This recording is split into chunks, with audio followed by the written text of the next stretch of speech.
Nepal government plans to merge over 15,000 community schools with low or zero students from next academic session, 1,600 schools without children. Election Commission of Nepal prepares to enforce Code of Conduct from the first week of January for National Assembly elections, code to emphasize green election. The world marks 38th World AIDS Day with growing concern. Global progress against HIV slipping. Vulnerable groups hit the hardest by cuts to programs. Death toll in deadly flooding and landslides across Asia crosses 1,000. Sri Lanka and Indonesia hardest hit. Bangladesh court sentences British lawmaker Tulip Siddiq to 2 years in prison for corruption involving grabbing of plots in the capital.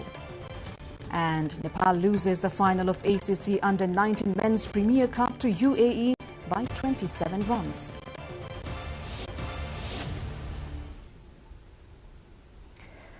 Good evening, I'm Sarah Sapsanamarai and this is NTV World Primetime News coming to you live from Kathmandu at 1900 hours.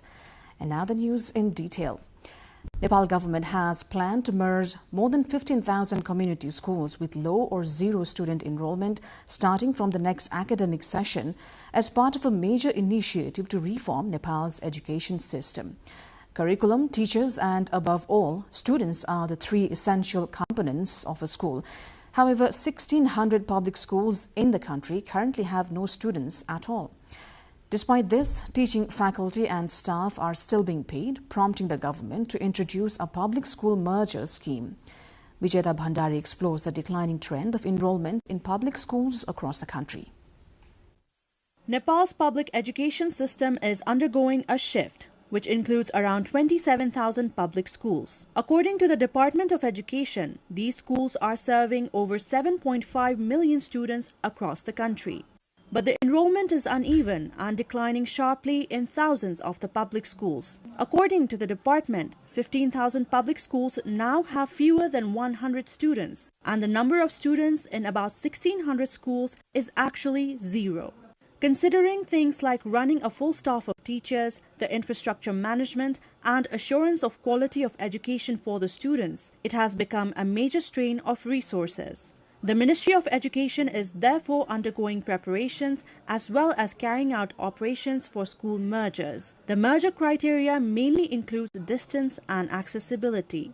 विद्यालय मर्ज गर्नको लागि विभिन्न आधारहरू लिन सकिन्छ हैन यसमा चाहिँ एउटा चाहिँ भौगोलिक अवस्था हैन धेरै टाढा पनि विद्यार्थीलाई बालबालिकालाई जानु नपरोस् हाम्रो अनिवार्यता तथा निशुल्क शिक्षा ऐनले 2 किलोमिटर भन्दा बढी विद्यार्थीले सामान्यतया हिँड्नु नपरोस् भन्ने परिकल्पना गरेको छ र बालबालिकाहरू पैदल हिँड्दाखेरि 30 मिनेट भन्दा बढीको दूरीमा पनि हिँड्नु नपरोस् भन्ने परिकल्पना गरेको छ त्यति हुँदा हुँदै पनि कुनै विद्यालयमा विद्यार्थी संख्यै छैन हैन अथवा अत्यन्त न्यून छ भने न्यून विद्यार्थी संख्या भएको विद्यालयहरूलाई मर्ज गर्नुपर्ने गाब्नुपर्ने घटाउनुपर्ने अवस्था यस्तै किसिमका अवस्थाहरू हुन्छन् सामान्यतया. To guide these decisions, a detailed survey is being carried out in around 40 districts in the hilly region. The survey considers factors such as the geographic terrain, economic status of students, the physical condition of school buildings, and the overall need of the community. 1 2 3 भन्ने चरण त छैन तर पहिलो चरण भनेको चाहिँ हामीले पहिलो प्राथमिकता भनेको चाहिँ जहाँ विद्यार्थी पटक्कै छैनन् र हुने सम्भावना पनि छैन. अहिले चाहिँ हाम्रो बसाई सराईको दर हैन अब जन्म दरहरूको घट्दो क्रमले अब त्यहाँ केही वर्षसम्म चाहिँ बालबालिकाहरू विद्यालय सञ्चालन गरेको अवस्थामा पुग्ने सम्भावना पनि देखिदैन र अहिले पनि छैन. अब इन केस भइहाल्यो भने पनि त्यहाँ नजिकै अर्को विद्यालयहरू छ भने त्यस्तो विद्यालयलाई चाहिँ पहिलो चरणमा गर्ने भन्ने हिसाबले गरेका छौं. Officials say the main reason for adjustment and merger is the low number of enrollment of children and the proper utilization of resources of the government for schools, which includes teacher salaries, infrastructure, and student support. As the process moves forward, the officials emphasize that the merger decisions are not taken at the central level alone, but in collaboration with the local levels concerned. शिक्षा मन्त्रालयले चाहिँ एउटा कार्यविधिहरू बनाइदिएर यो आधारमा मर्ज गर्न सकिन्छ भनेर चाहिँ मापदण्डहरू कार्यविधिहरू बनाइदिने हो. वास्तवमा यसको फेरि कार्यान्वयन गर्ने तह भनेको स्थानीय तह हो. पक्कै पनि यो कार्यान्वयन गर्ने क्रममा चाहिँ अभिभावकहरू त्यहाँका चाहिँ शिक्षाविदहरू त्यहाँ पहिलाको जो विद्यालयहरू चाहिँ लगानी गर्ने लगानीकर्ताहरू संस्थापकहरू पनि हुनुहुन्छ। उहाँहरू सबैको राय सल्लाह सुझाव लिएर बालबालिकाहरूलाई चाहिँ असर नपर्ने गरी उनीहरूलाई चाहिँ फेरि विद्यालय मर्ज गरिदियो, पढ्नलाई चाहिँ फेरि बन्देज गर्ने हिसाबले चाहिँ मर्ज गर्न सकिँदैन। But behind the decisions based on numbers and efficiency are the families, especially in remote parts of the country, who will have to weigh in on the real cost of these mergers. As the implementation rolls out nationwide, these local concerns will shape whether consolidation leads to better learning outcomes or creates fresh barriers for those already on the margins. The Election Commission of Nepal is preparing to enforce the Election Code of Conduct for the upcoming National Assembly elections and the House of Representatives elections. The Code of Conduct for the National Assembly elections will remain in effect until the lower house elections are completed. The new code emphasizes green elections and restricts campaigning strictly to party manifestos. It bans the spread of misleading information, hate speech or defamatory content on social media and prohibits the use of public institutions, schools or private property for election activities without consent. Candidates will be required to submit their asset declarations in the prescribed format, while political parties must publish annual progress reports on their manifesto commitments. The draft code also prohibits individuals from creating or operating fake social media accounts or websites with the intent to negatively influence the elections. From the time a candidate registers until voting concludes, candidates and political parties are barred from conducting or publishing any surveys related to election results. The Commission has stated that parties and candidates participating in the lower house elections must publicly release annual progress reports on their manifesto commitments and adopt green election practices. Candidates must submit their nomination papers along with a sealed asset declaration as prescribed by the Commission to the respective election officer. In the previous lower house election, the Code of Conduct was enforced 54 days in advance. Nepal's major political party, Nepali Congress, is set to hold its Central General Convention from 10th of January to 12th, 2026, following weeks of internal debate. Party spokesperson Dr. Prakash Sharan Mahat said the party's Central Committee finalized the schedule during a meeting earlier today. The meeting also set deadlines for party membership processes. Distribution of active memberships will be completed by 6th of December, renewal of existing memberships by the 10th, and new member registrations will be finalized by the 23rd this month. The party has said the process is designed to ensure inclusion and youth representation at all levels. Meanwhile, the tenure of the current Central Committee, originally set to end on 9th of December 2025, has been extended until mid-February next year to oversee the transition and convention preparations. The upcoming convention will be a key event for Nepali Congress, shaping its leadership and organizational structure ahead of the future elections. Nepal Rashtra Bank has released its first monetary policy review for the fiscal year 2080-83, maintaining a cautious yet flexible approach. The central bank aims to support economic growth by easing operations for businesses and banks while still ensuring overall financial stability. The review comes in the aftermath of recent protests that impact tourism and the hotel sector. Despite these challenges, the policy highlights continued economic progress, including the addition of 309 megawatts of electricity to the national grid over the last 3 months. Banks currently hold excess liquidity and interest rates remain low, making borrowing more affordable. Overall, the central bank's approach is intended to support Nepal's gradual economic recovery while safeguarding the stability of the financial system. We'll go for a short break here. Global updates and more coming up next.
You're watching NTV World and this is Prime Time News. The world is marking the 38th World AIDS Day today amid growing concern that global progress against HIV is slipping. This year's theme, Overcoming Disruption, Transforming the AIDS Response, underscores an escalating funding crisis and major setbacks in prevention services.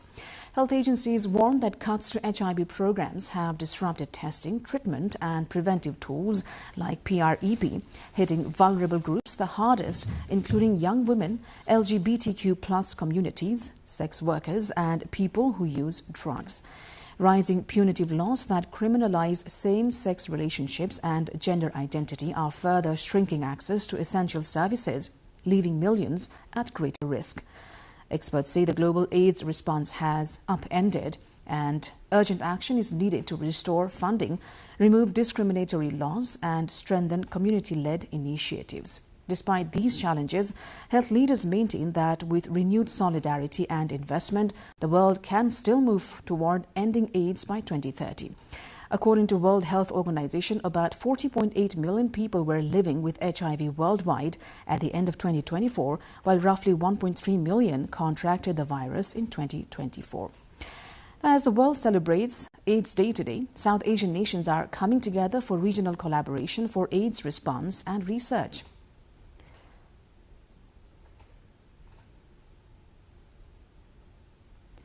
Now, the District Health Office in Baque, a district in southwestern Nepal bordering India, has reported 39 new HIV cases in the first 4 months of the current fiscal year.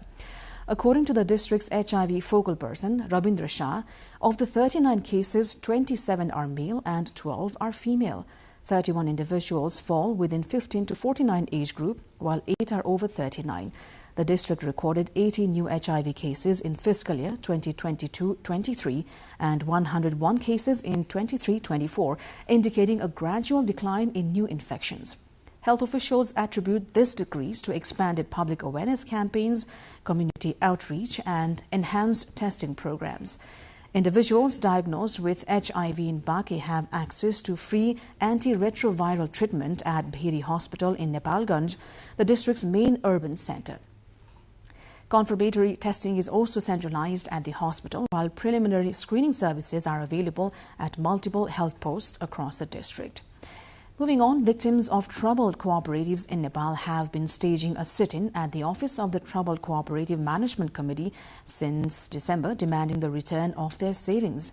They allege that the government has shown little interest in recovering their funds, that cooperative representatives accused of fraud are not being properly investigated, and that officials of the Management Committee are colluding with those involved in cooperative fraud. The government, however, has assured that refunds will be made soon. A procedure has been prepared to return savings of up to 100,000 rupees for 32,000 small depositors across 23 troubled cooperatives. In the first phase, 2 billion Nepali rupees will be released through a revolving fund under the National Cooperative Regulation Authority. Ganesh Prasad Bhatta, the spokesperson for Ministry of Land Management, Cooperatives and Poverty Alleviation, said the ministry has asked the committee to submit a written explanation within a week for its poor performance. So far, out of the 4 billion rupees deposited by 65,094 members in the 23 troubled cooperatives, 397 million rupees has been refunded. Nepal Stock Exchange closed slightly lower today, with the NEPSE index ending at 2,645.24, down 4.28 points or 0.16%. Trading remained active across the market. Total turnover reached 4.71 billion rupees, with more than 10.8 million shares traded from 325 companies. Market movement was mixed, with 124 stocks advanced, 126 declined and 8 remaining unchanged. Leading the gainers were Sagar, Swastik and Chhapa, all posting strong double-digit percentage increases. On the turnover leaderboard, United Modi Hydropower Limited took the top spot, followed by Himalayan Reinsurance Limited and Bandipur Cable Car and Tourism Limited. We'll take a short break here. More international news and sports update coming up next.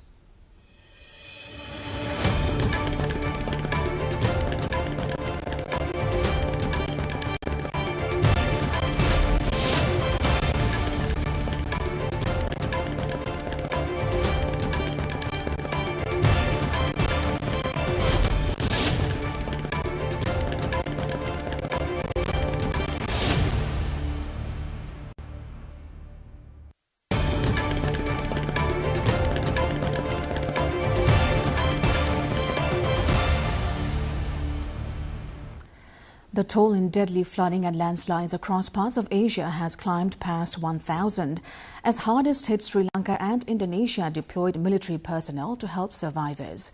Separate weather systems brought torrential, extended rainfall to the entire island of Sri Lanka and large parts of Indonesia's Sumatra, southern Thailand and northern Malaysia last week.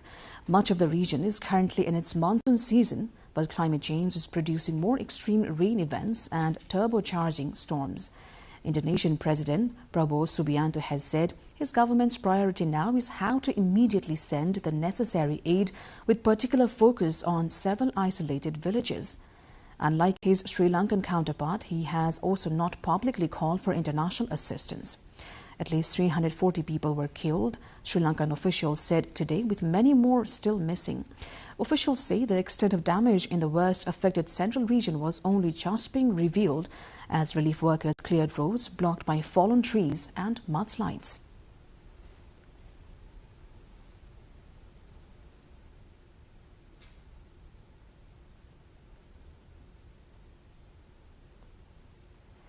U.S. Secretary of State Marco Rubio has said talks with Ukraine over a deal to end the Russia-Ukraine war were productive, but there's more work to be done. The talks held in Florida were attended by a Ukrainian delegation led by National Security Council Secretary Rustem Umerov, Ukraine's new chief negotiator. Also at the meeting were President Donald Trump's envoy Steve Witkoff and Trump's son-in-law Jared Kushner. Witkoff is due to travel to Moscow today for talks with the Russian side. Umerov was brought in to replace the Ukrainian president's top negotiator, Andriy Yermak, after he quit following an anti-corruption raid on his home. Sunday's meeting is the latest step in 2 weeks of intense diplomatic activity. It was sparked by the leaking of a 28-point U.S. peace plan, which shocked Ukraine and its European allies for appearing to favor Russia, which invaded Ukraine nearly 4 years ago.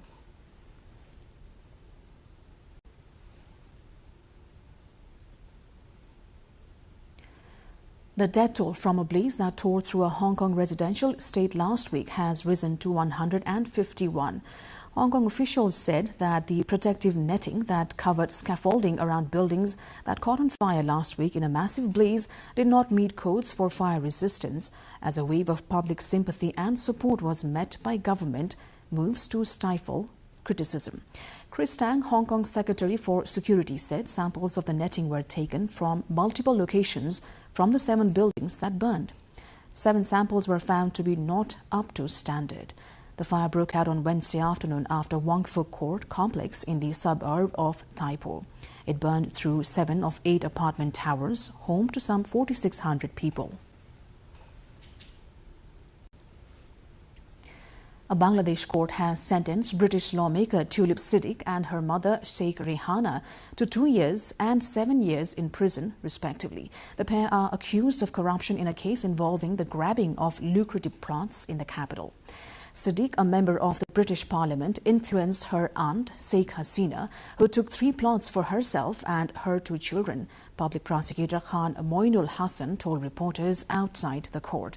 Authorities say the verdict is likely to heighten political tensions ahead of the country's upcoming election cycle.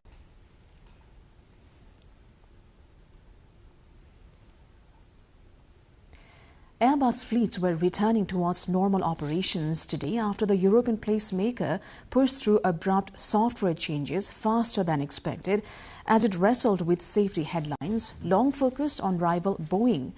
Dozens of airlines from Asia to the United States said they had carried out a Snap software retrofit ordered by Airbus and mandated by global regulators after a vulnerability to solar flares emerged in a recent mid-air incident on a JetBlue A320. Airbus said today that the vast majority of around 6,000 of its A320 family fleet affected by the safety alert had been modified, with fewer than 100 jets still requiring work. But some require a longer process, and Colombia's Avianca continue to halt bookings for dates until 8th of December. The matter said the unprecedented decision to recall about half the A320 family fleet was taken shortly after the possible but unproven link to a drop in altitude on the JetBlue jet emerged late last week. Airbus on Friday had issued its 8-page alert to hundreds of operators, effectively ordering a temporary grounding by ordering the repair before their next flights. We'll take a short break here. More news coming up.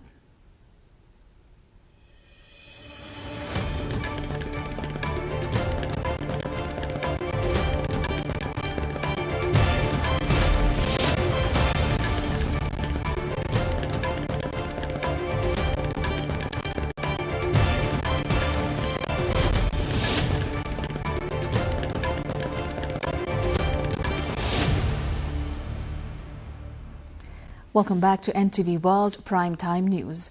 Now, one of the largest ever reef restoration trials is underway on the Great Barrier Reef in Queensland. Indigenous rangers and scientists are growing millions of baby coral in an effort to restore bleach-damaged sections of the reef. Tropical island paradise, but under the waves, it's a different story. The section of the Great Barrier Reef off Great Keppel Island, or WAPA, was one of the worst hit by bleaching in 2024.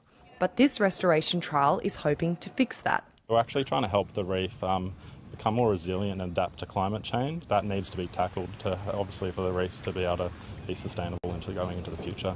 Indigenous rangers are collaborating with the Australian Institute of Marine Science to help baby coral survive. We have a lot of knowledge on the Western science side of things, but traditional owners have this long generational knowledge that we want to try and capture and use together. That includes choosing the best sites to place the baby coral. There is cultural significant areas where there's just men's areas, so women aren't allowed to go, and there's women's areas where men aren't allowed to go. We do have burial areas out there, so we try to stay away from those areas. Estimated to generate $6.4 billion for the economy every year, people travel globally to see the Great Barrier Reef, which releases tiny eggs which are being collected to grow on this. The coral seeding device is one of the many tools designed to help increase a baby coral's chance of survival. If successful, there are hopes to expand the program to include more of the 70 traditional owner groups with ties to the Great Barrier Reef. It brings so much joy to my heart, no matter where you come from. If you're willing to learn and come be a part of something, come and do it, don't hold back. Claudia Sullivan, ABC News, Great Keppel Island. A long-lost painting by renowned Antwerp master Peter Paul Rubens, Christ on the Cross, fetched nearly €3 million, including fees, at an auction in Versailles. The work, missing since 1613 before its recent rediscovery, drew intense interest from collectors and art historians who hailed the find as a rare addition to Rubens' early religious oeuvre. Auction images and accompanying sound bites captured the excitement in the room as bidding escalated, reflecting both the painting's historical significance and the global demand for works linked to the Flemish Baroque painter. The sale marks a remarkable return to public view for a masterpiece unseen for more than 4 centuries. Christians in Karachi have kick-started the holiday season with a vibrant Christmas rally, donning Santa hats, riding camels and distributing gifts as they moved through the streets in a colorful display of celebration. The event aimed at highlighting unity and goodwill, with organizers saying that the birth of Jesus Christ carries a message of peace and brotherhood, and that the rally sought to promote peace and harmony within the community. The festive procession underscored the Christian community's commitment to spreading joy and inclusivity during Christmas season.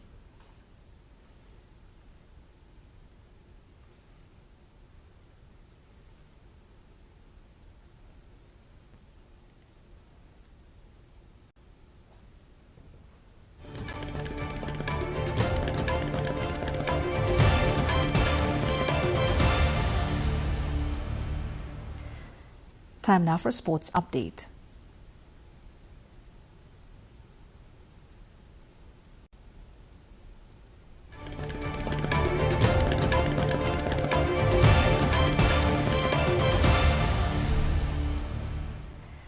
Nepal was defeated by the UAE in the final match of the ACC Men's Under-19 Premier Cup cricket held in the United Arab Emirates.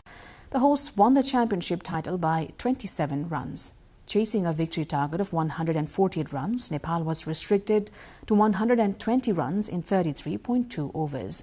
For Nepal, Captain Ashok Dhami scored the highest with 34 runs, while Ashish Luhar and Roshan Bishwakarma contributed 25 each. The UAE's Yugjay Sharma and Ali Asghar Shams took 3 wickets each. Earlier, after being invited to bat first at the Garwan cricket ground in Ayyaman, the host UAE posted 147 runs in 45.5 overs, losing all wickets. Ahmed Khudadat top scored with 71 runs. For Nepal, Dayananda Mandal took an impressive 6 wickets, while Aparajit Paudel claimed 2, and Captain Ashok Dhami and Nitesh Kumar Patel took 1 wicket each. Meanwhile, both Nepal and the UAE have already qualified to play in the Under-19 Asia Cup scheduled for December in the UAE. Now, Swedish pole vault star Armand Mondo Duplantis and US track sensation Sydney McLaughlin Levron have been named Athletes of the Year by World Athletics in Monaco. 26-year-old Duplantis also became the first men's pole vaulter in modern history to go undefeated for 2 successive years. He also set 4 pole vault records in 2025 as he won world titles both indoors and outdoors. Duplantis cleared 6.30 meters at the World Championships in Tokyo after successfully retaining his title as he broke the world record for the 14th time in his career. He also won it in 2020 and 2022. The other winner, McLaughlin Levron, ran the second fastest time ever on her way to claiming the World 400-meter title. She smashed the championship record and nearly eclipsed a 40-year-old record set by Marita Koch of the former East Germany. Already a double Olympic 400-meter hurdles champion, McLaughlin Levron became the first woman since 1985 to break the 40th second barrier in 400-meter in Tokyo after fully turning her attention to the flat race. She also won the 4x400 meters.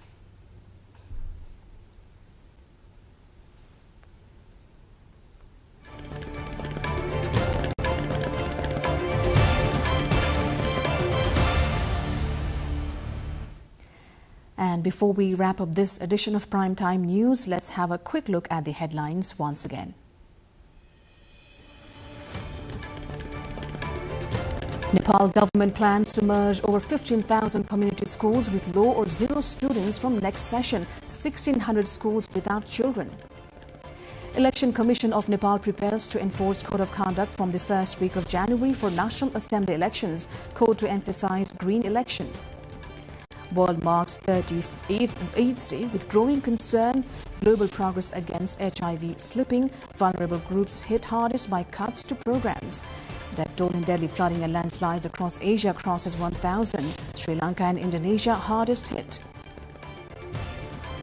Bangladesh court sentences British lawmaker Tulip Siddiq to 2 years in prison for corruption involving grabbing of plots in the capital. And Nepal loses the final of ACC Under-19 Men's Premier Cup to UAE by 27 runs.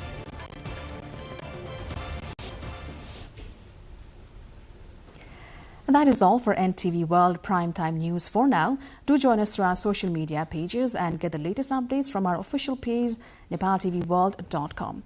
Our next bulletin will be at 2200 hours Nepal time. Have a wonderful evening ahead.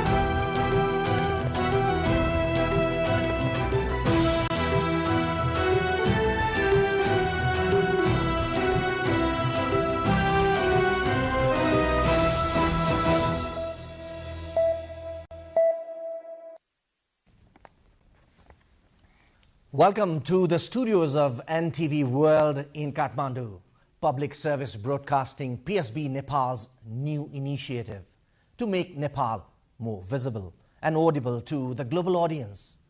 Welcome on board.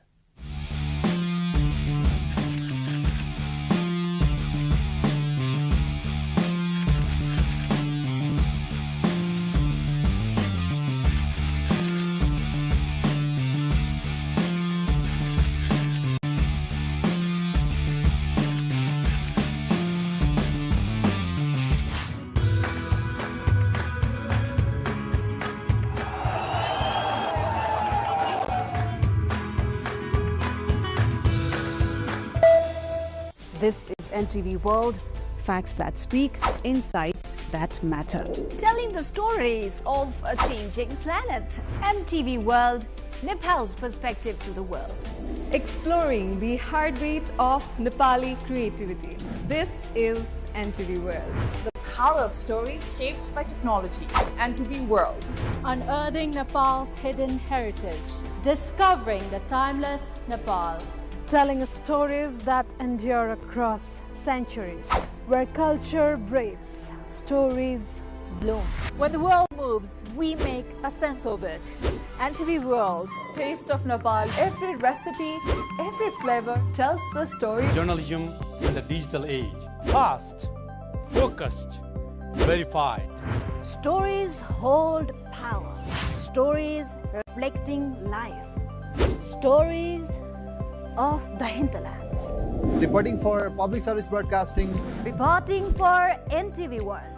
This is NTV World. Welcome to News Hour. This is NTV World. Welcome to Primetime News. One story at a time. Crossing borders, connecting voices. Where Nepal meets the world in dialogue. This is NTV World, Nepal's perspective to the world. Voices that connect Nepal to the world, bringing perspective, region and relevance to every story. NTV World, Nepal's perspective to the world. Stand by. Mic is on. 3, 2, 1, cue. We are NTV World. Dr. Koloni, as chair of AIM, you've spoken about regulatory frameworks that risk constraining the civil society. What, in your view, is the ideal balance between accountability and freedom of NGOs in Nepal? The civil society organizations are given freedom of association, freedom of expression, freedom of advocacy, freedom of contributing into the legal process or lawmaking process in the country. So all of that. But at the same time, have a space for their self-regulatory mechanism. But at the same time, the organizations are accountable towards their own process, whether it is about auditing system, delivering impact on the areas that they have selected to work in.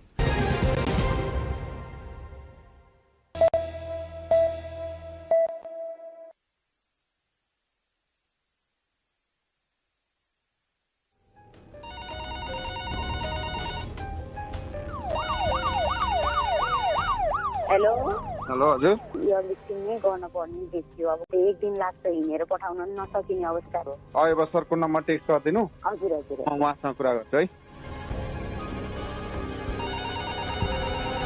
एउटा case आछ एकदम emergency सुत्केरी हुन नसकेको oxygen चाहिने हो हैन के छ म एयरपोर्टमै छु विदिन 10 मिनेट्समा रिसिभ गरेर म रेडी भइहाल्छु रेडी कन्डिसनमा बस्ने भन्दिनुस् म यहाँबाट म्याक्सिमम 40 मिनेटमा म ल्यान्ड गरिहाल्छु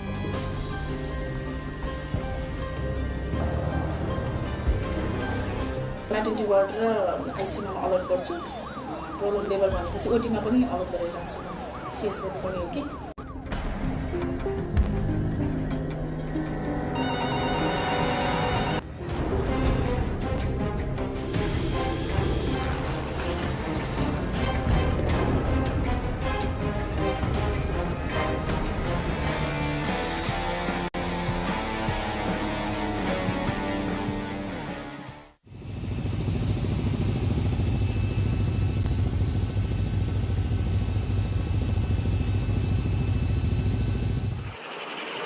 बागलुङ जिल्ला बुर्तिबाङकी 17 वर्षीय गर्भवती महिलाको हवाई उद्धार गरिएको दृश्य हो यो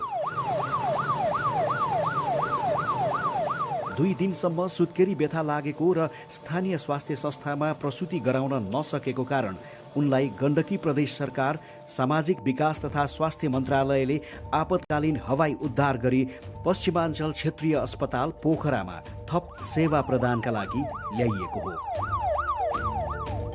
असह्य प्रसव पीडाले छटपटिएर मृत्युको नजिक पुगेको दर्दनाक अवस्थामा उनको उद्धार भएको हो हाम्रो गाउँ धेरै माथि छ अनि हाम्रो गाउँमा यस्तो विकासहरू केही पनि रहेन धेरै कम छ विकासहरू न शिक्षा पनि छैन खाने पानी पनि छैन यातायात सुविधा मात्र गएको छ अनि यातायात सुविधामा नि बाटोहरू यस्तो बिग्रने भड्कने गरेको कारणले गाडी आउन ढिला गर्यो गर म जस्तै यस्तै सानो उमेरको गर्भवती 2 जना हुनुहुन्छ उनीहरूलाई नि मलाई जस्तो नपरोस् न मेरो जस्तो बच्चा नहोस् उनीहरूलाई नि यो सुविधा पाउन् उनीहरूले भन्ने नेपालमा भौगोलिक विकटता, गरिबी तथा स्वास्थ्य संस्थामा पहुँचको अभावका कारण समयमा प्रसूति सेवा नपाउँदा हरेक वर्ष लगभग 1400 गर्भवती महिलाहरू तथा नवजात शिशुहरूले अकालमा ज्यान गुमाउने गर्दछन्।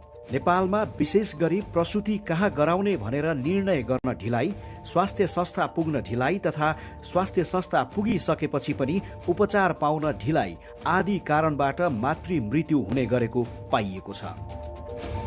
नेपालको संविधानको धारा 38ले प्रत्येक महिलालाई सुरक्षित मातृत्व र प्रजनन स्वास्थ्य सम्बन्धी हक प्रदान गरेको छ।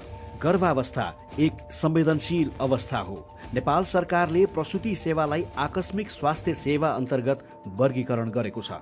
नेपालमा मातृ तथा बाल मृत्युमा कमी ल्याउने उद्देश्यले आर्थिक वर्ष 2073-74 को नीति तथा कार्यक्रम मार्फत राष्ट्रपति महिला उत्थान कार्यक्रम सञ्चालनमा आएको छ। नेपाल सरकारले हवाई उद्धार सम्बन्धी कार्यविधि 2075 पारित गर्यो। सोही कार्यविधि बमोजिम राष्ट्रपति महिला उत्थान कार्यक्रम मार्फत दुर्गम हिमाली तथा पहाडी क्षेत्रका ज्यान जोखिममा रहेका गर्भवती तथा सुत्केरी महिलाहरूको हवाई उद्धार हुन थालेको हो, जस अन्तर्गत देशभरका जिल्लाहरूमध्ये 19 जिल्लामा पूर्ण र 29 जिल्लामा आंशिक रूपमा निशुल्क हवाई उद्धार कार्य सञ्चालनमा आयो। हालसम्म देशभरका 625 जना जोखिममा परेका गर्भवती तथा सुत्केरी महिलाहरूको हेलिकप्टरबाट निशुल्क हवाई उद्धार भइसकेको छ।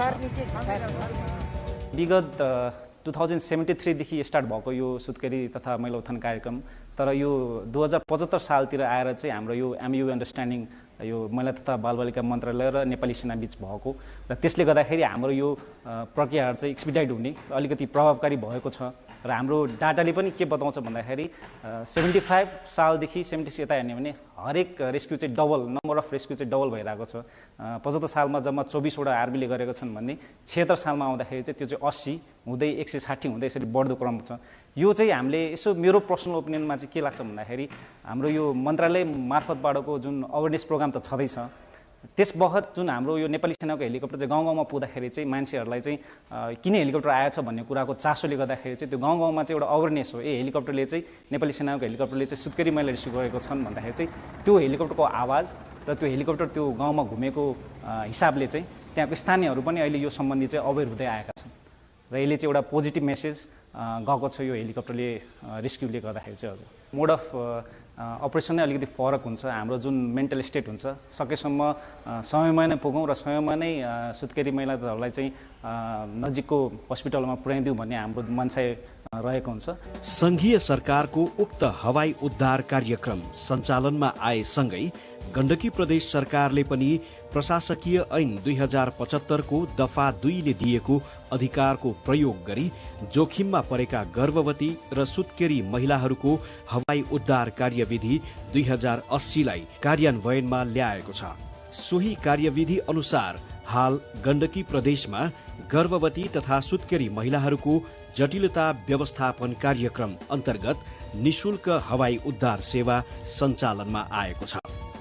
ठूलो महत्वाकांक्षा र प्राथमिकताका साथ सञ्चालनमा ल्याइएको यस कार्यक्रम मार्फत हालसम्म 56 जना जोखिममा परेका गर्भवती तथा सुत्केरी महिलाहरूको हवाई उद्धार भइसकेको छ।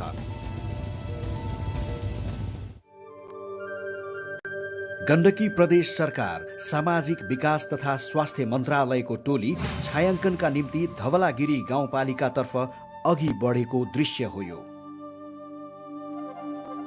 टोली जति अघि बढ्दै जान्छ त्यति नै सुन्दर प्राकृतिक छटाहरू देखा पर्दै जान्छन्। अनुपम सौन्दर्य तर जोखिमपूर्ण यात्रा, प्राकृतिक मनमोहक दृश्य अनि दुर्गम बस्तीहरू, यस्तै अद्भुत अनुभूतिहरूसँग रमाउँदै टोली ताकम गाउँ पुग्दछ। कसाले काम हुँदा मात्रै अब छरिने हैन चराउने राम्रोसँग अनि बालिनतिर जानु भएन हैन। हालसम्म यस धवलागिरी गाउँपालिकाबाट 7 जना जोखिममा परेका गर्भवती महिलाहरूको हवाई उद्धार भइसकेको छ र यस ताकम गाउँबाट मात्रै 3 जना गर्भवती महिलाको हवाई उद्धार गरी आमा र शिशुको ज्यान जोगाउन गण्डकी प्रदेश सरकार सफल भएको छ। यसै महत्त्वलाई आत्मसात गर्दै धवलागिरी गाउँपालिकाले आफ्ना 7 वटै वडाहरूमा एक-एकवटा हेलिप्याडको निर्माण समेत गरिसकेको छ। टोलीको गन्तव्य भने धवलागिरीको अर्को गाउँ मुदी रहेको थियो। चिसो हुस्सु र कुहिरो छिचोल्दै भीर पाखाको रोमाञ्चक तर जोखिमपूर्ण यात्रा गर्दै टोली साँझको समयमा आफ्नो गन्तव्यमा पुग्दछ। केही थकान त केही उत्साह साथमा लिएर पुगेको टोलीलाई मुदी गाउँका स्थानीयले गरेको सत्कारले थप ऊर्जाशील बनाइदिन्छ। गाउँमा आफ्ना छोरी बुहारीलाई बचाउन मद्दत गर्ने मन्त्रालयका अधिकारीहरूलाई स्वागत गर्न पाउँदा उनीहरूको खुसीको सीमा थिएन। पाहुनाको स्वागतको लागि कोही मकै भुट्नमा व्यस्त देखिन्थे भने कोही सांस्कृतिक कार्यक्रमको आयोजनामा खटिएका थिए।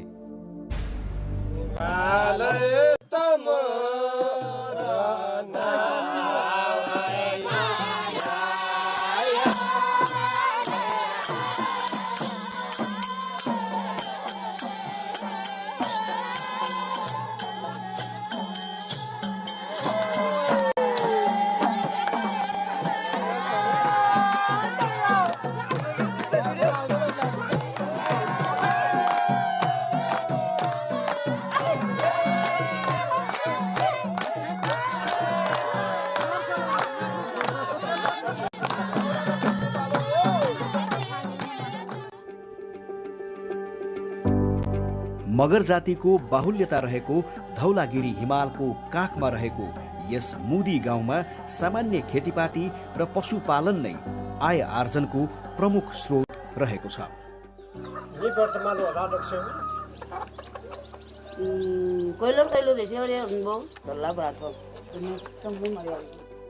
यहाँ एउटा स्वास्थ्य चौकी अवस्थित छ। यसै स्वास्थ्य चौकीमा मुदीका गर्भवती महिलाहरूले प्रसुति सेवा प्राप्त गर्दै आएका छन्।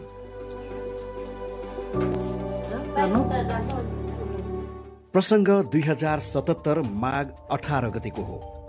यहाँकी स्थानीय महिला मीना पुनलाई 2 दिनसम्म प्रसव पीडाले च्याप्दछ। कमजोर भई लगभग बेहोस हुने अवस्थामा पुगेकी उनलाई समयमा नै गण्डकी प्रदेश सरकारले आपतकालीन हवाई उद्धार गरी पश्चिमाञ्चल क्षेत्रीय अस्पताल पोखरामा प्रसुति गराई सकुशल आमा र शिशुलाई घर फर्काइदिन्छ।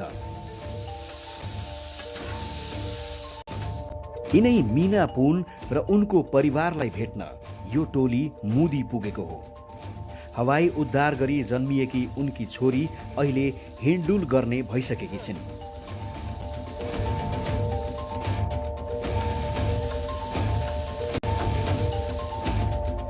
चचाइरहेको थिएँ अनि डेट पनि एकवटा पछाडि थियो। अनि त्यस्तै हामी गोठमा बसेँ। सासु ससुरा बुढाबुढी घरमै बस्नुहुन्थ्यो। अनि पेट दुख्नु थाल्यो है बिहान। मलाई त त्यत्तिकै दुख्यो होला भने थाहा भएन। अनि फेरि पछाडि ढाड पनि दुख्ने अगाडि पेट पनि दुख्ने एउटा व्यथा लागेको होला भन्ने सोचेँ मैले। बुढालाई चाहिँ भनेन। अनि त्यस्तो गर्दा झन्झन दुख्न लाग्यो। हेल्पोसमा बोकेर ल्याए चाहिँ 2 घन्टा मिल्थ्यो तर बोक्नै मिलेन है। यसरी बोक्दा पनि पेट दुख्ने है पछाडि बोक्न ढाड दुख्ने भएर बोक्नै मिलेन। झन् आत्तिन आयो के म त मर्छु मेरो बच्चा नि जन्माउन पाउँदैन जस्तो लाग्यो।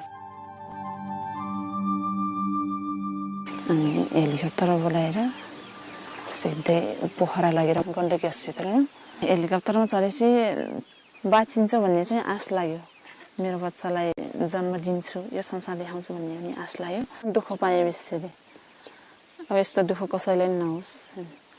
यस्तो दुर्गम ठाउँहरूमा नि महिलालाई कति गाह्रो हुन्छ। यसरी उद्धार गरिदिनु भयो। मेरो ज्यान पनि बच्यो बच्चाको ज्यान पनि बच्यो। धन्यवाद सरकार, मेरो बारीले मेरो नातिनीले बचाइदिनु भयो।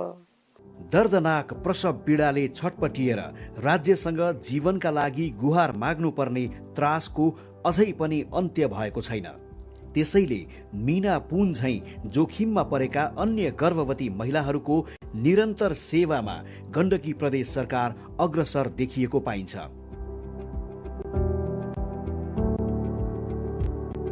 सुत्केरी भएको 45 दिनभित्र कुनै समस्या देखिए नजिकको अस्पताल पुर्याएर निशुल्क उपचार गराउने प्रावधान समेत यस कार्यक्रममा रहेको छ। छोटो समयमा नै गण्डकी प्रदेशको यो हवाई उद्धार कार्यक्रमले दिएको प्रतिफल उदाहरणीय बन्न सकेको छ। नेपालमा जोखिममा परेका गर्भवती तथा सुत्केरी महिलाहरूका निम्ति यो एउटा बाँच्ने विकल्पको प्रमुख माध्यम बनेको छ। यस्ता प्रभावकारी र नवीनतम प्रयासहरू नेपाल लगायत नेपाल जस्ता कम आय भएका अन्य विकास उन्मुख राष्ट्रहरूका निम्ति पनि प्रभावकारी सिद्ध हुन सक्नेछन् भन्ने विश्वास लिन सकिन्छ। तत्काल हवाई उद्धारका लागि मन्त्रालयको हटलाइन टेलिफोन मार्फत प्रत्यक्ष सम्पर्कमा आएका वा स्थानीय स्वास्थ्य संस्थाको सिफारिस पत्रका आधारमा सम्बन्धित जिल्लाको प्रमुख जिल्ला अधिकारीको समन्वयमा सूचना प्राप्त हुनासाथ जोखिममा परेका गर्भवती तथा सुत्केरी महिला र नवजात शिशुको उद्धार गर्ने गरिएको छ। गुड वेदर भएको बेला नो प्रब्लम, हामी डाइरेक्ट जान सक्छौँ हैन। ब्याड वेदर भएको बेला अलिक घुम्नु पर्ने हुन्छ, एक्स्ट्रा टाइम लाग्छ। त्यो लाग्ने समयमा बिरामीलाई केही होला भन्ने हामीलाई चिन्तित तुर्याउँछ। त्यसले हाम्रो उद्देश्य नै टाइममा बिरामीलाई हस्पिटल ल्याउने र यथाशीघ्र चाहिँ स्वास्थ्य लाभ उहाँहरूलाई चाहिँ एसिस्टेन्ट हो डक्टरकोमा पुर्याउँ भन्ने नै हाम्रो इन्टेन्सन हुन्छ। गण्डकी प्रदेश यो स्वास्थ्य मन्त्रालयबाट उहाँहरूसँग मेरो डाइरेक्ट नम्बर छ, सेल नम्बर, उहाँहरूले डाइरेक्ट कल गर्नुहुन्छ। कल आउने बित्तिकै यो सेन्सिटिभ रेस्क्यु फ्लाइट भएकोले चाहिँ हामीले चाहिँ इमिडिएटली अरू टुरिस्ट फ्लाइटहरूलाई साइडमा राखेर भए पनि हामीले रेस्क्यु फ्लाइटलाई चाहिँ बेसी प्रिफरेन्स दिन्छौँ। कोअर्डिनेसन चाहिँ उहाँहरूसँग राम्रो हुन्छ हामीसँग। अस्पतालको भूमिकाको कुरा गर्नुपर्दाखेरि चाहिँ मन्त्रालयबाट चाहिँ यहाँ कन्ट्याक्ट हुन्छ। त्यसमा विशेष गरेर हाम्रो अस्पतालमा इमर्जेन्सी वार्डको इन्चार्ज चाहिँ फोकल पर्सनको रूपमा तोकिनु भएको छ र उहाँहरू मन्त्रालयबाट फोन आउँदाखेरि चाहिँ इमर्जेन्सी वार्डको ल्यान्डलाइन नम्बर छ हाम्रो र इमर्जेन्सी वार्डको इन्चार्जको नम्बर छ। कुनै पनि नम्बरमा चाहिँ उहाँले कन्ट्याक्ट गरेर यस्तो खालके केस चाहिँ एयरलिफ्ट हुँदैछ भने इन्फर्मेसन दिनुहुन्छ। त्यसपछि चाहिँ उहाँ जो फोकल पर्सन हुनुहुन्छ उहाँले चाहिँ त्यतिखेर चाहिँ एउटा टिम चाहिँ एक्टिभेट हुन्छ। गाइनेकोलोजिस्ट हुनुहुन्छ, उहाँलाई चाहिँ खबर गर्नुहुन्छ, म्याटर्निटी वार्डको इन्चार्जलाई खबर गर्नुहुन्छ र आइसियू चाहिन सक्छ कि भन्ने अवस्थामा अलर्ट बनाउनको लागि मात्रै भए पनि आइसियूमा बेड छ कि छैन, यस्तो खालके केस चाहिँ एयरलिफ्ट हुँदैछ अनि कसैलाई खाली गर्ने सक्ने खालके अवस्था छ कि छैन भन्नको लागि पनि त्यो खालके माहौल चाहिँ क्रिएट हुन्छ। उहाँहरूले चाहिँ त्यसरी एक्टिभेट हुनुहुन्छ र त्यसपछि चाहिँ उहाँ इमर्जेन्सी वार्डको इन्चार्ज अथवा फोकल पर्सन थ्रु नै हेलिप्याडमा चाहिँ एउटा टिम चाहिँ खटाइन्छ जसले चाहिँ पेसेन्टलाई रिसिभ गर्नुहुन्छ। सन् 2016 को जनसाङ्ख्यिक तथा स्वास्थ्य सम्बन्धी सर्वेक्षणका अनुसार नेपालमा प्रति 1 लाख गर्भवती तथा सुत्केरी मध्ये 239 जनाले ज्यान गुमाउने गरेका थिए। पछिल्लो तथ्याङ्क अनुसार हाल यो संख्या घटेर 151 मा झरेको पाइएको छ। सोही सर्वेक्षण अनुसार यसरी उल्लेख्य संख्यामा महिला मृत्युदर घट्नुका कारणहरूमध्ये गर्भवती तथा सुत्केरी महिलाहरूको जटिलता व्यवस्थापन अन्तर्गतको निशुल्क हवाई उद्धार कार्यक्रम समेतको महत्त्वपूर्ण भूमिका रहेको मान्न सकिन्छ। नेपाल सरकारले सन् 2030 सम्ममा मातृ मृत्युदर प्रति लाख जीवित जन्ममा 70 मा झार्ने लक्ष्य लिएको छ। यस लक्ष्यलाई पूरा गर्नको निमित्त स्थानीय तहमा दक्ष जनशक्ति सहितको पर्याप्त स्रोत साधन युक्त बर्थिङ सेन्टरको स्थापनाको आवश्यकता देखिन्छ। यस बाहेक हवाई उद्धार कार्यविधि बमोजिम नाइट भिजन सुविधा सहितको निशुल्क एयर एम्बुलेन्स सेवा सञ्चालनमा ल्याउनु, उद्धारका लागि समन्वय र सञ्चार प्रणालीलाई व्यवस्थित र छिटो छरितो बनाई आपतकालीन स्वास्थ्य सेवाको टोलीलाई सतर्क र तयारी अवस्थामा राख्नु पनि त्यत्तिकै जरुरी देखिएको छ। गण्डकी प्रदेशको कुल 85 वटै स्थानीय तहमा कम्तीमा 1 वडा 1 हेलिप्याड भएको खण्डमा जोखिममा परेका गर्भवती तथा सुत्केरी महिलाहरूको जीवन रक्षाको लागि यो निशुल्क हवाई उद्धार कार्यक्रम वरदान साबित हुने कुरामा दुई मत छैन।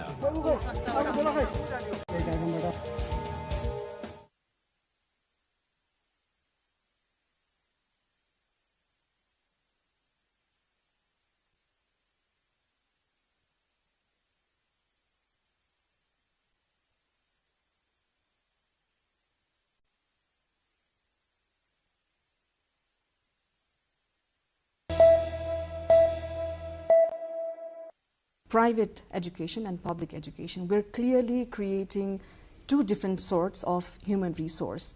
And then it ultimately culminates into sending two types of workforces as well. We're creating workforces, one for the Gulf nations that solely work to make a living, the other to the developed countries who either go there for education, higher education, or skilled jobs. Where are we lagging? We are at in a world where I think you wouldn't be in a position to say that nationalize everything, government should run all the schools, and then so all the private schools are shut down, and that's how you're gonna create equality. I think we've heard those kind of political, social, economic voices also, but that has not translated into reality. So what is the workable solution in that case? It's only that we improve the quality of public schools. It's only through improving the public school system that you can sort of like bridge that gap. What do you need to do? There are a lot of things. Invest in infrastructure, like healthcare we talked about. We need to improve the infrastructure of education. We need to continue to provide support to educators. With this recent change of federalism, there has again been the gap created where the school teachers feel there's lack of support system now than it used to be in the past, which is very unfortunate.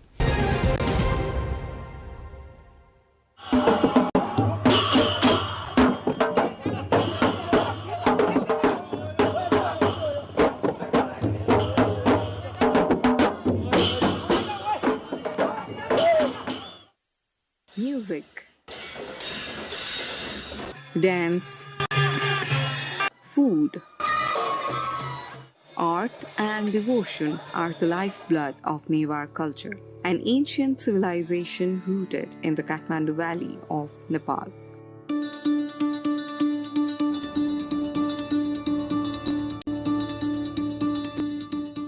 With lively festivals nearly every fortnight, the Newars celebrate life through a rich tapestry of traditions known as Jatra.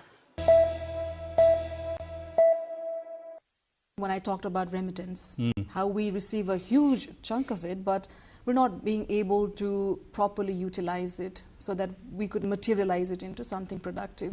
How do you see this whole thing? Do you think any person who is in Gulf country, earning money, sending money to this country, feels proud of sending that money here?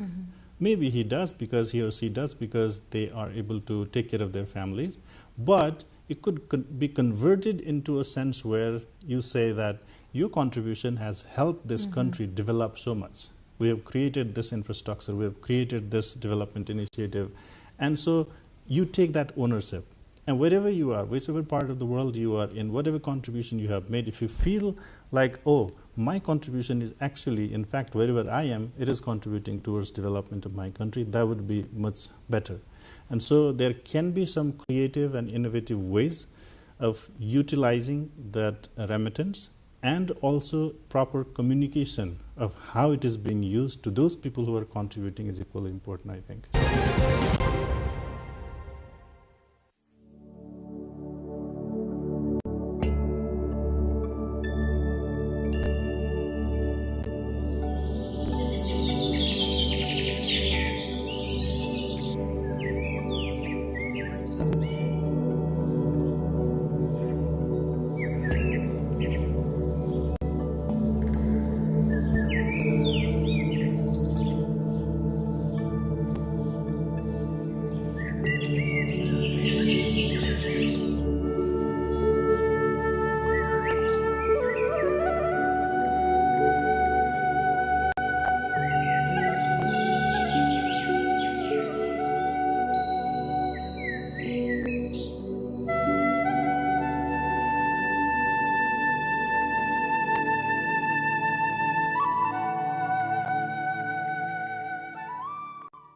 What would be an ideal step-by-step thing that we could do to make sure all our financial activities of the government and everything is transparent and that we deal with corruption? It is our collective responsibility, right? It is not going to be, when we say step-by-step, what may easily come to our mind is, okay, have policy in place, enforce it, right? Have maybe a stronger punishment mechanism, and that's going to work. Of course it will. Well, that needs to happen. But then there's more steps that we need to take if we really want to get into that.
Welcome to Declassified Beyond the Brief with me, Devendra Subedi.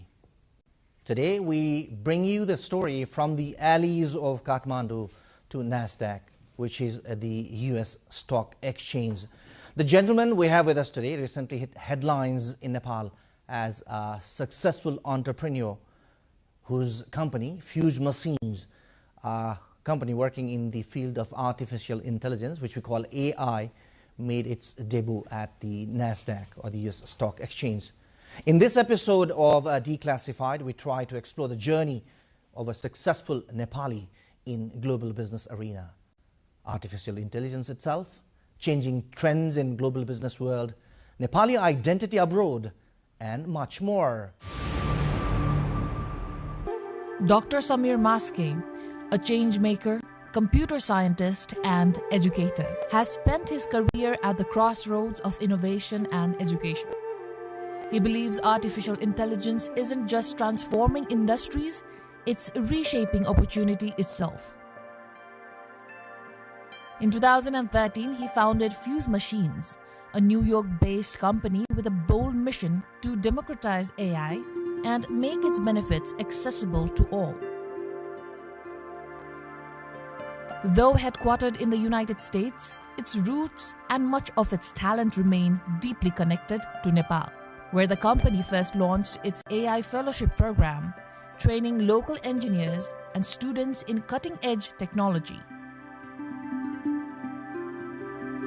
Over the past decade, Fuse Machines has empowered thousands of AI learners and built advanced solutions across finance, healthcare, retail, and media, bridging academics and industry. Its proprietary platform, AI Studio, drives predictive and generative AI systems, helping businesses automate decisions, detect fraud, and make sense of data at scale. Listed on NASDAQ in October 2025, Fuse Machines reached a valuation of about $200 million. From Kathmandu to New York, Dr. Maski's vision proves that innovation and education can bridge worlds, turning intelligence into opportunity.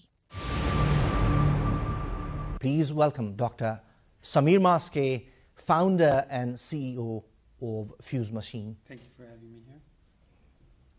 Dr. Maske, is the joy of being listed in NASDAQ still soaking in? Definitely. It was a very long, arduous, hard journey to get listed in NASDAQ. And it's a relief, obviously, and it's slowly sinking in that we're actually now listed in NASDAQ and we're a public company. So we're pretty lucky because we caught you in person here in Kathmandu, because you're basically based in your headquarters in New York. Is it a holiday trip after that success? It's partly holiday trip, partly work. So my family, my mother, sister, brother, basically pretty much all of my extended family is here. So I'm here to see them.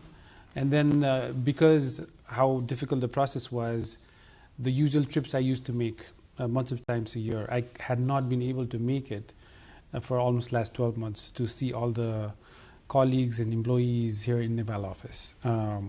So part of it is just coming back to see everyone and see all the colleagues in Fuse Machines, Nepal. It will be an interesting conversation with Dr. Samir Maske, but initially what we're going to do is we are going to go to the roots of Dr. Maske. Let's start with your journey, Dr. Maske. Can you tell us more about your journey from the alleys of Kathmandu, I'd prefer to say it, to NASDAQ? Definitely. So I was born and raised in Nepal. Yeah, so as a child, I would run in the gullies of Tamil. That's where I grew up. I went to school here. Finished my SLC, it's called ACE now, and the ISC, and now it's mostly plus 10 plus 2 and A-levels and so forth. So I finished my ISC, taking science as a subject. And during my last year, I applied for colleges in the US. I got a scholarship into a few colleges, and that's when my journey to the United States started. Went to the US, to Bates College. It's a small college up in Maine, and studied math and physics, and then went on to do a PhD in AI because I was interested in computer science. I was interested in making machines talk, making machines understand us. And so that research passion led me doing a PhD, after which I joined IBM Watson Research Center, where I continued to do research on speech-to-speech translation system, like English to French, German, Chinese, Arabic, many different kinds of speech-to-speech translation systems, question answering systems, deep question answering systems and whatnot. And as I did that for quite a while, after some time, I left IBM and then started teaching AI courses at Columbia University, and then also started Fuse Machines, which was also based on basically all the learnings I had done on AI and thinking about how to turn that into a business. It is an interesting fact that Dr. Samir Maske is currently an adjunct associate professor at the University of Columbia teaching AI. So it's not just business, right? Can you tell us more about how your academics helped you build a business? Education has been very close to my heart for a long time. My mom was a school teacher, it's a Bhagwan Bal, as this primary school. So I'd seen her teach all these kids. And when I used to come back from school, I could see her teaching and so forth, and would wait outside. So, and I've seen over the years how education, the students she has taught to all these kids have grown up now and are successful in their own businesses or education and so forth. So academia has always been very close and always been very interested in it. And that's why I ended up doing a PhD. Like, research was a passion, knowledge was a passion. So because of that, when I was in my undergrad and I was studying math and physics, I wanted to build a speech synthesis system. And that led me to a library where I found a book and then started reading about it and taught myself how to build a speech synthesizer. And that started my academic journey on AI, like almost 25 years ago. So you started your journey into AI, doing research, your academics in AI almost 25 years ago. Yes, when nobody cared about AI. Right now, AI is, like everybody talks about AI, but 25 years ago, nobody cared. And it was just sheer interest on how things work as an engineering field. I'd be wrong if I say your interest was only in IT at that time. In fact, 25 years ago, you were already targeting your zeroing on your interest area as AI than 25 years ago. Yes. In fact, the first, I had built this Nepali text-to-speech synthesizer, which is making machines talk in Nepali. And I released it as an open source software. I did a presentation at NAST, at the time RONAST, and I gave a presentation on how to build a Nepali speech synthesis, like making machines speak in Nepali. And that was 24 years ago. How was the reaction after that? Did anybody come back and consult you and try to develop that into a new thing in Nepal? It was good, like then, at the moment but it didn't materialize into anything else out of it. So we released that open source. But Nepal was pretty far behind in computer science, IT, especially 20-something years ago. There was barely internet, right? And a lot of the talent we have, who has the exposure, was not there yet.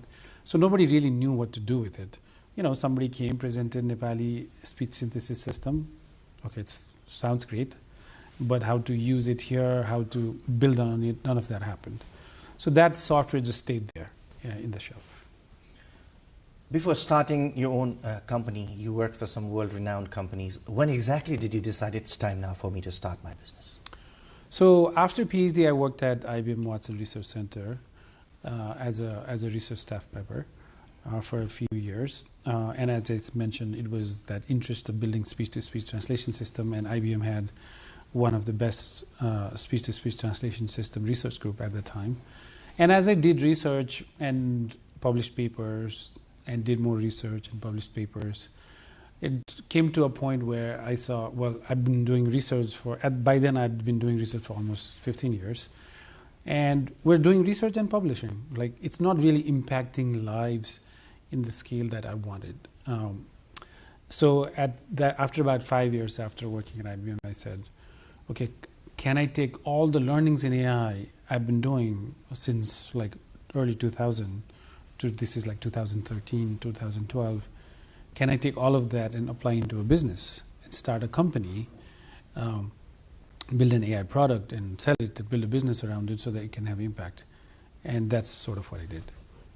In the next part of the conversation, we'll talk about the Fuse machines itself. Well, Dr. Maski, if I don't ask you these questions, maybe I'll not be doing justice to my viewers as well. How rich are you at this moment?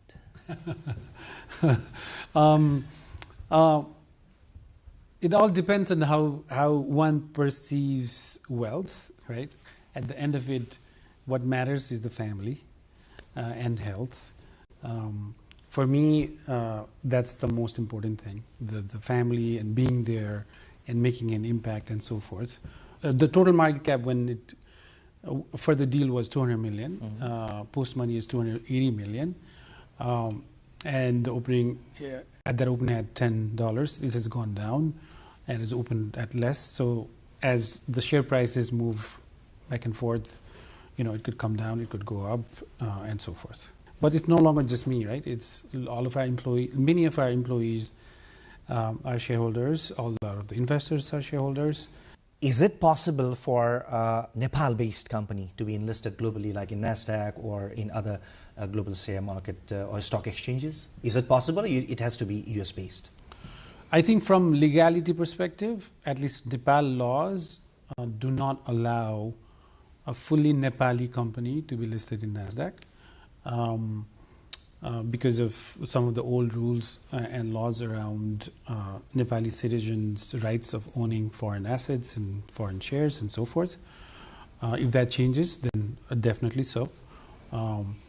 As of right now, it has to be, at least as of right now, if there are companies that are headquartered in the US and is based in the US, but have significant presence and have origins in Nepal, they can definitely list in NASDAQ. So you are the first company that was founded by a Nepali person of Nepali origin to be enlisted in NASDAQ. How big is it?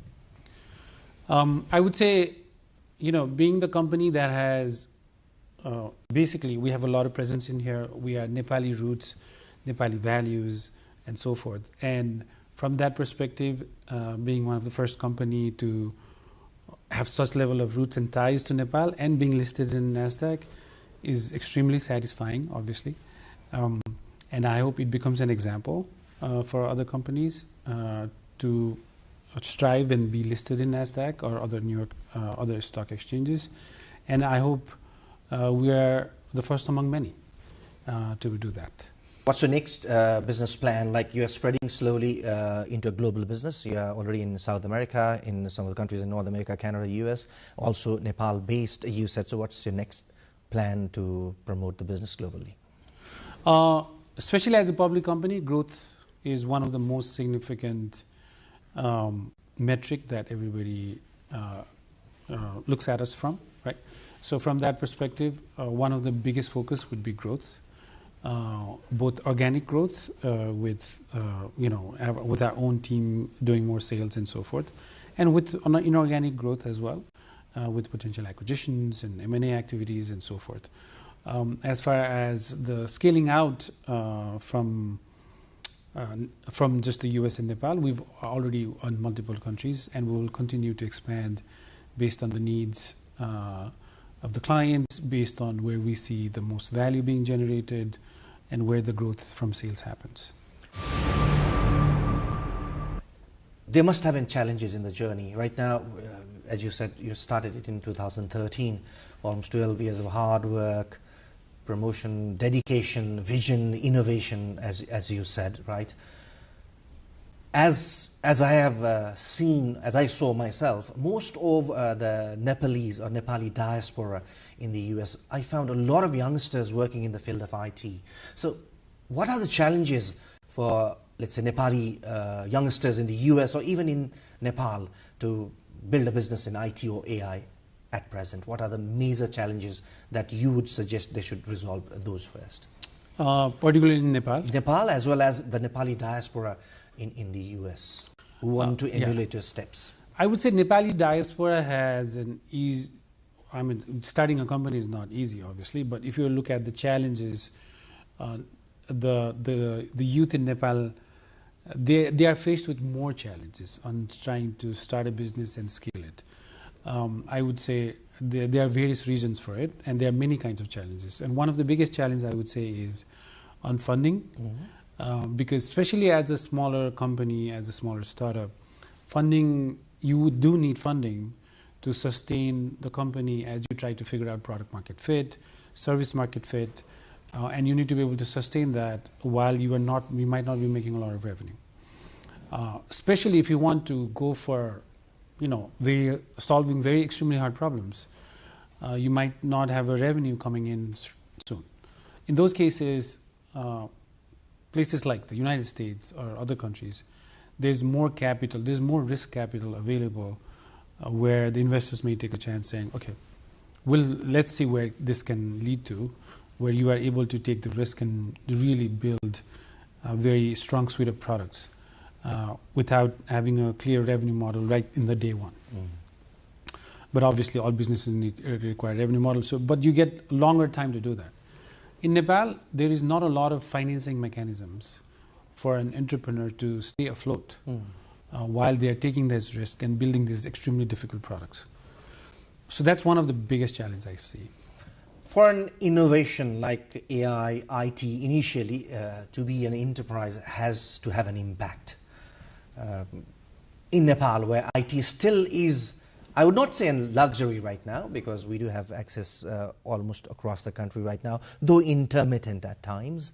So what challenge do you see in country like ours, where you would see more and more IT-based company, AI-based companies emerging? So besides the capital, I think compute infrastructure there's not, for example, even we struggle to find enough GPUs. And for AI, you need a lot of GPUs and compute power to build these models, train these models, inference, and do an inference and so forth. And if we want the tech infrastructure and the overall tech ecosystem in Nepal to really produce a lot of tech companies, IT companies that are building products for Nepal, in Nepal, for Nepalese, then the compute infrastructure needs to be figured out. And that has not been done so. So I think that's one of the challenges. There are other challenges, obviously, from intellectual property laws and so forth, right? Like in a lot of more developed countries, some of these laws are more fine-tuned, so nobody can just do whatever they want, and if they are infringing copyrights and so forth, some of those needs to be also tightened up, so that somebody who's taking that risk and building something has some capacity to say, this is what I built and this is my intellectual property. Going back to Fuse Machines, Dr. Maske, what makes a great company? Fuse Machines, let's say, where would you rank in the scale of a great company from 1 to 10, 10 being the highest? I do not know how to rank the company that I started. But what I can say is, for any company, one of the most crucial factor is the culture of the company, on how everybody comes together to do something very big. And in order to do that, one of the most important stuff is vision. Like, what is the overall vision of the company?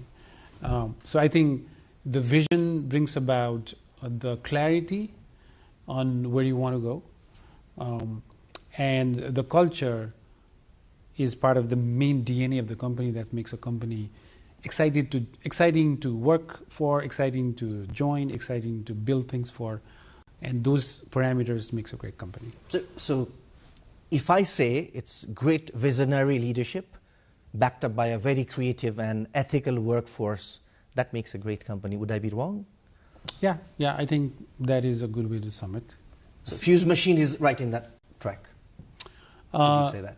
So we have amazing set of leaders in the company who are unified in the vision of democratizing AI, and that thesis of what we believe in, of making sure, especially talent is everywhere, but opportunities are not, and opportunities should be, and having that clarity on that vision and all the leadership seeing that and creating the culture needed for the company to fulfill that dream. I think that makes the Fuse Machines be able to execute things the way we want, that has allowed us to be at this stage. How is the work culture, as you said, like how multinational is the team right now in Fuse Machines? Oh, very much. So, there many languages get spoken. We are across quite a few countries in Latin America as well. We have employees in India, consultants in India. We have largest presences in Nepal. Then we're in Canada. So there's a mix of different cultures and languages, which makes it very exciting to work as and to lead it as well. Yes. Well, very inspiring story of Dr. Samir Maske. That's what we are hearing right now, right here at the studios of NTV World. And in the next part of this conversation, we talk about Dr. Samir Maske as an international Nepali citizen, the flag bearer of Nepal in the global market. Dr. Maske, you have emerged as a Nepali flag bearer in the global business arena, but the emergence or your, let's say, emergence remained a pleasant surprise to many in Nepal. It was very quiet journey. We only came to know about your fuse machines, Dr. Samir Maske, very few. But how did you keep it so quietly, or how did you do it intentionally quietly? I mean, we've been building the business for almost 12, 13 years. And when you are truly trying to fulfill your vision, it's never about, you know, it's never about marketing and brand and stories and whatnot. It's about the overall ethos of what you're trying to do, which is impact lives, bring job opportunities, provide high quality education. So we've been doing that for a while because that's the core mission of Fuse Machines. And as we have done it, people have heard about some of the fellowship programs we have done. So we started AI Fellowship, Fuse Machines AI Fellowship, almost 7-8 years ago. I took some of my courses and packaged it and then taught it here to a surprisingly amazing results, which allowed us and said, okay, we should take that and make it a full-blown AI Fellowship program. And now, especially among young youth who are trying to learn AI, they know the AI Fellowship program quite well. Whenever we open the fellowship programs, we get thousands of applicants. So, it's among the community of AI and engineers, people do know about Fuse Machines, but probably maybe not in a broader Nepal view. Anyway, it has been a very successful journey, but can you define success now? It's a very, let's say, ambiguous question I might be asking, but for you, what is success? How can you define it, relating it to you personally? So, success, the word success could mean different things for different people, right? Depending on the age, depending on where you're at the stage of life and so forth. For a young kid, passing that final exam and getting 100% is the success. For a global world leader, making, impacting millions of lives is probably a success. So it means different things for different people. If I were to think about that word itself, what comes to my mind is family, being there for them. My wife, my kids, my mother, my sister, brother, and so forth. And being there when they need me, and being able to share the experience as a whole together is a success. Has it changed you a bit, the success that you've achieved in the last few years, especially after, let's say, the enlisting in the US stock exchange? Has it changed you personally? Has your life changed, or it's still the same? No, nothing has changed. It is still the same. I mean, there's been a bit of exposure here, and there's been news articles and whatnot, but no, nothing has changed on a day-to-day life. Well, Dr. Maske, being a Nepali citizen originally, was it difficult or easier for you to work in the US, especially when you were trying to build up a business? US is a melting pot of pretty much all citizens around the world, of all ethnicity, races, and so forth. I went as a very young kid, right after high school, and it didn't make as much of a difference, especially when you are among the students who are all there to study. Nepal definitely has that charm for a lot of people, where they learn about Mount Everest, they learn about the culture here, and so forth. From a perspective of having deep roots and values that have been instilled to me by my mom and the family, has definitely helped, right? The transparency, truth, ethics, these are hospitality, these are some of the values that you learn in Nepal when you grow up. And those have definitely helped me in a global world on being able to compete. So your roots have definitely helped you? Absolutely, absolutely. Nepali roots have absolutely helped me.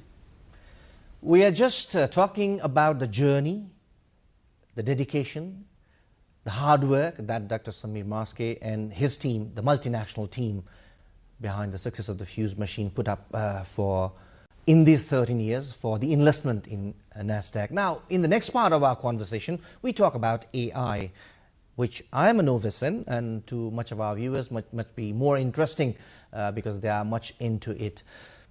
How would you define AI, the artificial intelligence, Dr. Maske, being a practitioner and in fact a person who has built up a business, a very successful one in it? How would you define AI? What exactly is AI?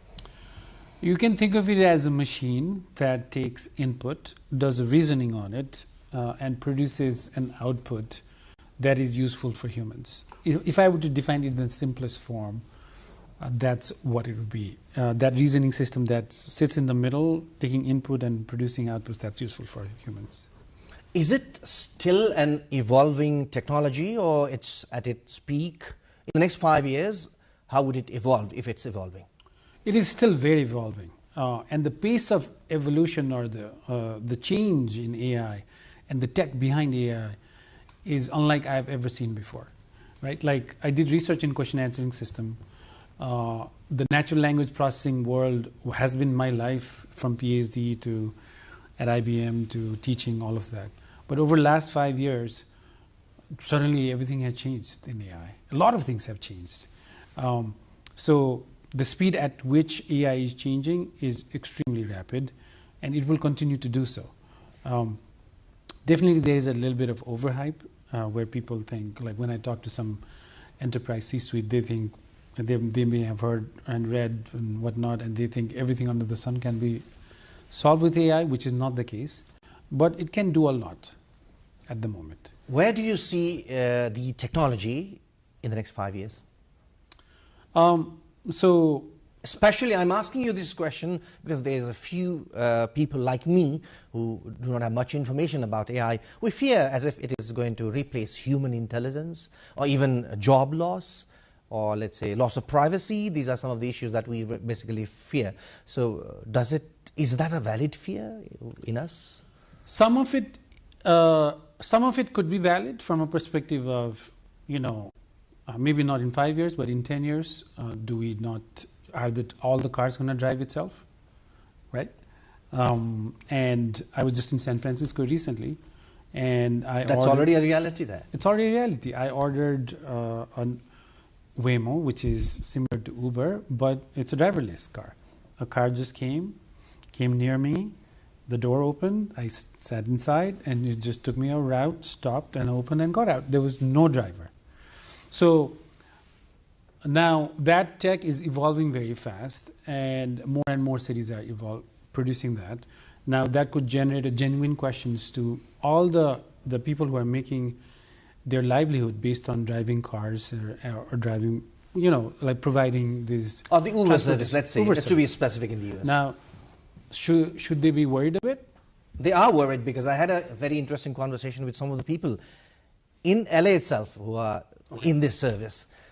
So they were pretty much worried, especially the diaspora, Nepali diaspora, or the people who are relying to that. So that could be a possibility? That could definitely be a possibility. So there are jobs where it could potentially be fully automated.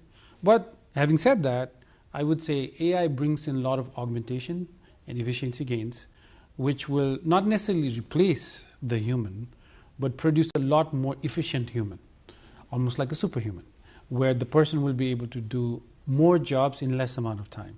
And that efficiency gains could impact overall economic output, which could then generate a lot more new kind of jobs.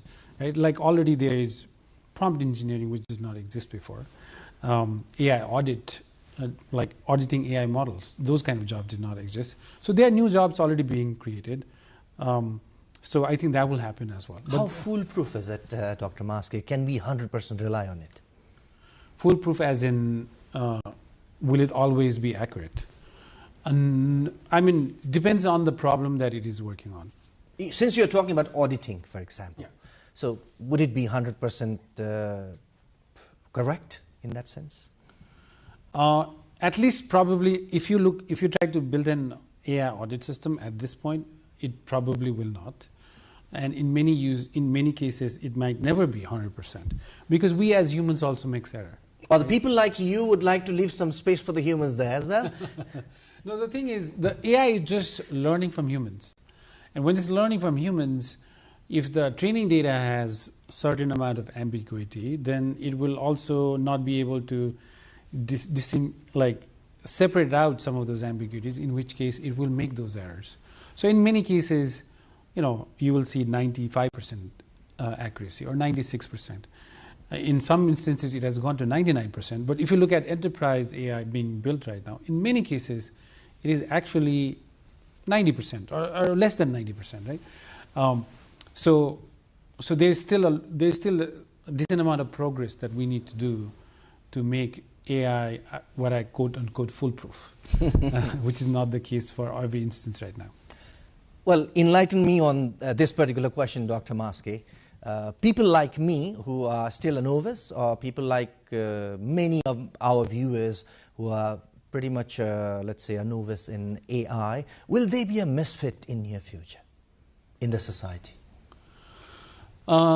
Misfit as in terms of everything, because we are taking assistance for AI, as you said earlier, could be a misinterpretation or misuse of the technology itself, for each and everything, from students doing their homework to designing mega projects. We have heard AI can be used and is being used. So if you do not know how to get acquainted with it, or if you're not acquainted with it, will that person be a misfit soon in the society? Yeah, I would say as the AI evolves and it produces these tools that we can use for efficiency gains and so forth, the more and more people should learn how to use some of these tools, because if you don't use it, I don't know if misfit is the word, but you will be left behind, right?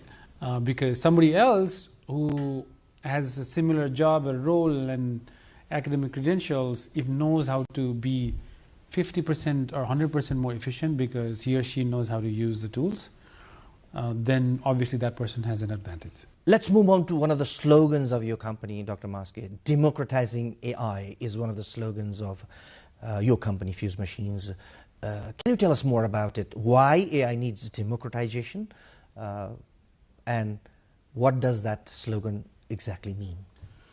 For us, it means providing AI education, high quality AI education in all the underserved countries and communities around the world and in the United States.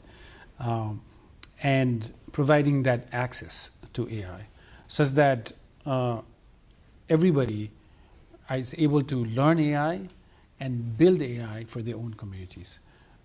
That's what democratized AI means for us.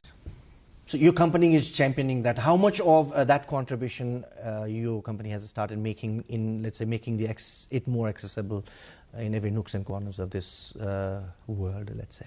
So we've been doing AI fellowship as part of the democratizing AI effort in Nepal. We've done in a few countries in Africa. We've done in Latin America. We've done in the United States. So we've been providing this free education as part of that mission and journey. In Nepal, we've been doing fellowship programs for quite a while, and we launched a program called AI Shiksha for Nepal as part of this democratizing AI effort, and we will continue to do so. And the hope is AI Shiksha for Nepal program will, through that program, we'll be able to provide AI education to many students here in Nepal. What is the contribution of a country like Nepal in the global AI ecosystem? It can make a lot of contribution. That's a meaningful statement. It can make. Yes, it can make a big contribution, a very meaningful contribution to the global stage of AI. And I would say that partly because of the talent here. There is a lot of talent who can be trained in AI and who can produce both services and product for the world. Services, obviously, outsourcing services and other kind of services can be done here from Nepal. But beyond that, I think the talent is so good that if we just train them a bit more and make them competitive enough for a global stage, then they will be able to build products right here in Nepal for the world. In which case, you will have products built in Nepal, sold out all outside of Nepal and in Nepal. And I think that will be a global contribution. But beyond that, even for Nepal, I think there are a lot of AI products that could be built in Nepal for Nepal by Nepali engineers. And I think that will be amazing to see in the coming months, years, and the decade. My question is the ethical use of AI. How would you promote it and advocate it, given that your slogan, democratizing AI, is also trying to spread it across? So does that promote the ethical use of AI or the random use of AI? So when we do provide AI education, we talk, one of the chapters and sections is about ethics, AI ethics and AI policies and so forth. And this is a very important question because AI is impacting a lot of lives and it's starting to automate a lot of things. And as you said, some people might lose jobs, some people might not be happy about this. But in total, net, I think there's a lot of good that is coming. But even then, ethics and how AI and the data privacy sort of interacts with it, and do we have right policies on data privacies? Do we have right laws mandated on face recognition? So those are some of the very important questions that we need to address.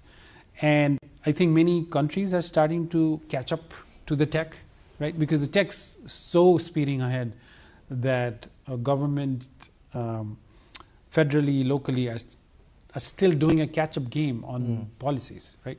And to give you an example, there was a law passed a while ago that, not in Nepal, outside of Nepal, that if you are using an AI system to filter resumes for more than 50%, that model needs to be audited. But what does model auditing, AI model auditing even means, and who's going to do it? None of that was clear, right? So that created a situation where people were confused. So I think, especially things related to AI and the ethics of AI, there needs to be more study. There needs to be more policymakers who has also studied AI, spend time on it, and figure out how all of this intersection needs to be untangled to make sure AI is impacting lives for better and not necessarily for worse. We see a lot of misuse of AI, let's say defaming someone, infringing into privacy of someone. So could there be a system within the AI itself that could stop things like that? If not fully stop, at least identifying misinformation, fake videos, fake pictures, those are some of the new AI systems being built. We are all, because we have had some issues where, for example, the candidates, especially when we are hiring remote engineers, the person who interviewed versus person who applied and who started working were all different. And we didn't catch fast enough until they got onboarded. And then we realized, oh, the person who's attending the meeting doesn't look anywhere like the person who interviewed, right? And we are playing that catch-up. And that playing that catch-up requires actually additional kind of AI systems, which will also help us to catch fake videos and fake interviewers, like job interviewers who are interviewing with generated faces in the interviews, and so forth. So to catch the systems, we need, it's the AI system generating the problems, but at the same time, we need AI systems to help us catch those problems as well. And that needs greater investment, as you said, greater enforcement.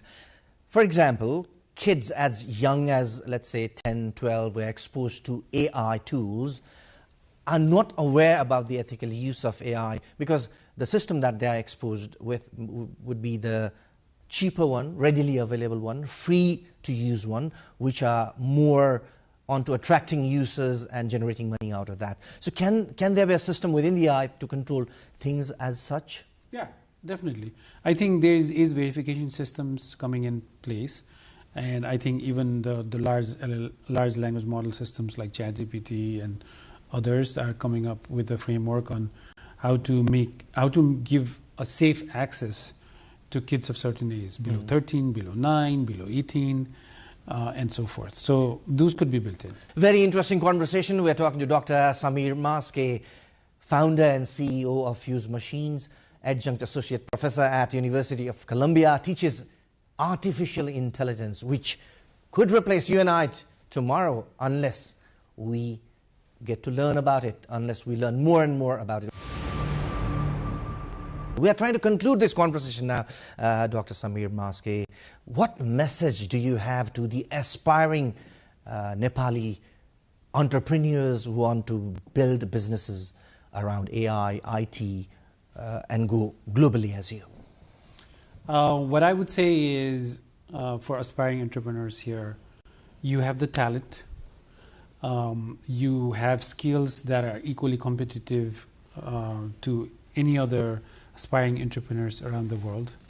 And if you aspire to build an AI company, you should absolutely go for it and build it and start a dream here.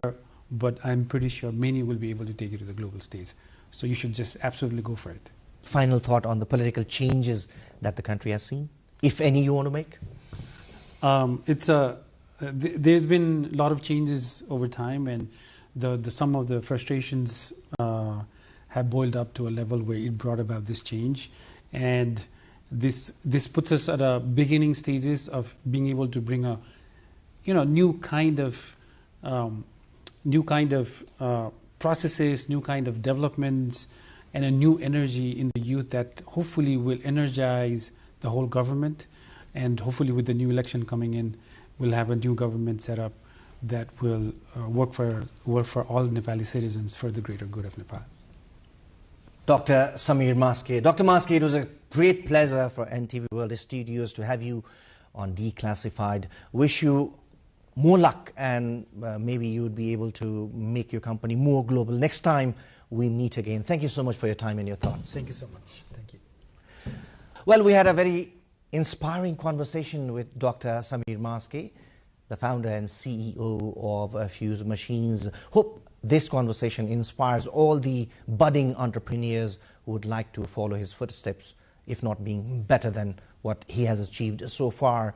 Well, do keep us following on our social media platforms, our Facebook page, our X page, our TikTok handle, and also on our website, www.ntvworldnepal.com. Until next time, from this episode of Declassified, bye-bye.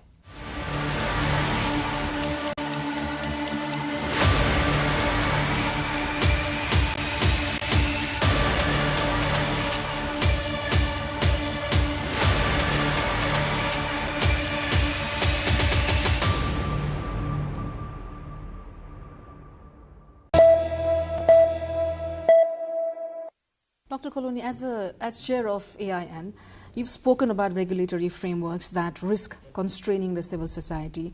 What, in your view, is the ideal balance between accountability and freedom of NGOs in Nepal? The civil society organizations are given freedom of association, freedom of expression, freedom of advocacy, freedom of contributing into the legal process or lawmaking process in the country. So all of that. But at the same time, have a space for their self-regulatory mechanism. But at the same time, the organizations are accountable towards their own process, whether it is about auditing system, delivering impact on the areas that they have selected to work in.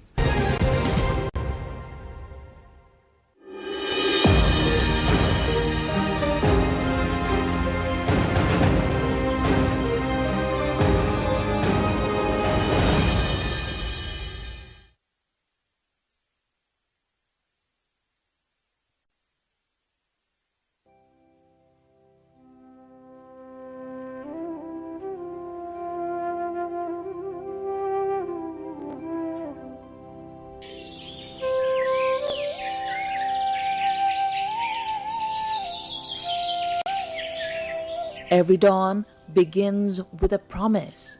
Light will return. For the people of Nepal, the sun is not just a star in the sky. It is an eternal witness to labor, to love, to loss, and to life itself.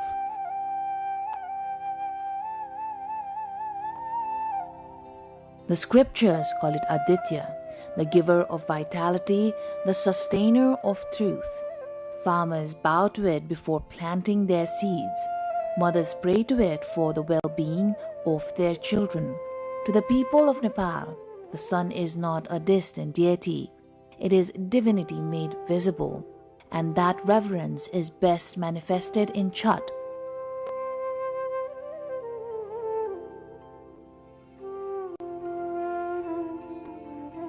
The festival where dwellers of the plains gather to thank both the rising and the setting sun.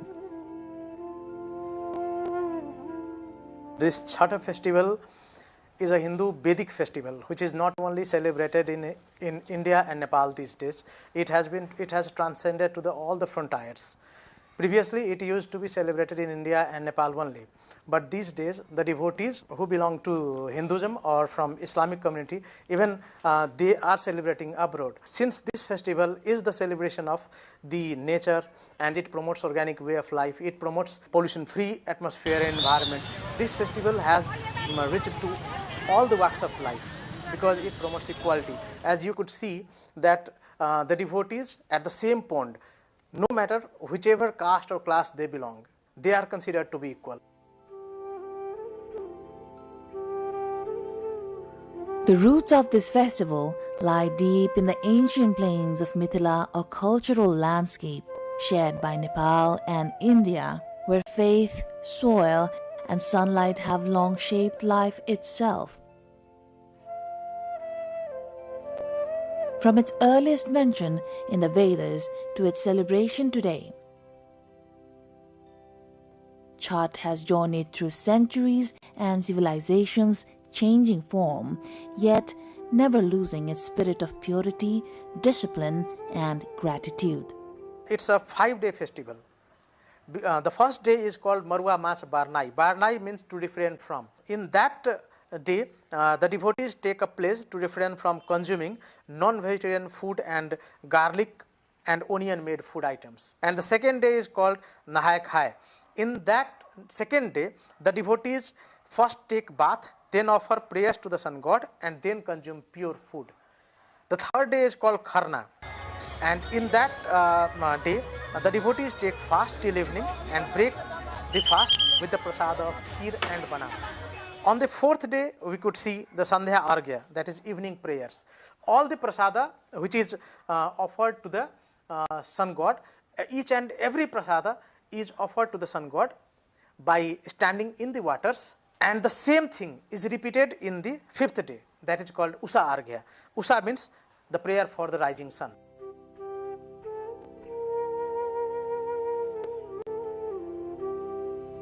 The festival unfolds over 5 days, each with distinct rituals and a shared focus on devotion.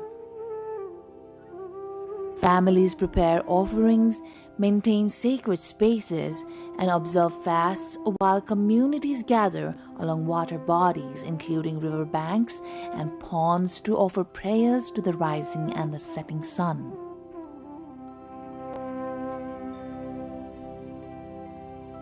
Women play a central role in organizing the rituals and guiding younger generations, while men and children assist in preparations.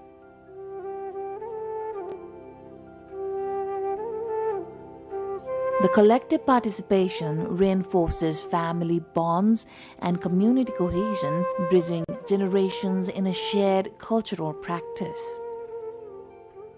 The women of our part of the world, they do rigorous fasting for the long life of their husband and children. They are at the central role in this festival. छठमा महिलाले मात्रै पूजा गर्ने होइन, पुरुषलाई पनि छठमा जो सुकैले पनि छठमा पूजा गर्न पाउनुहुन्छ.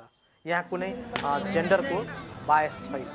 तर हाम्रो वुमेन इम्पावरमेन्टलाई कहाँसम्म यसले रोल प्ले गर्दो रहेछ, सस्टेनेबल डेभलपमेन्ट गोल्समै हेर्ने हो भने जेन्डर इक्वालिटी कुरा गर्छ, वुमेन इम्पावरमेन्टको कुरा गर्छ. There is no use of Sanskrit mantra, there is no role of pandit, there is no any holy text which will prescribe the modality of the Chhat celebration.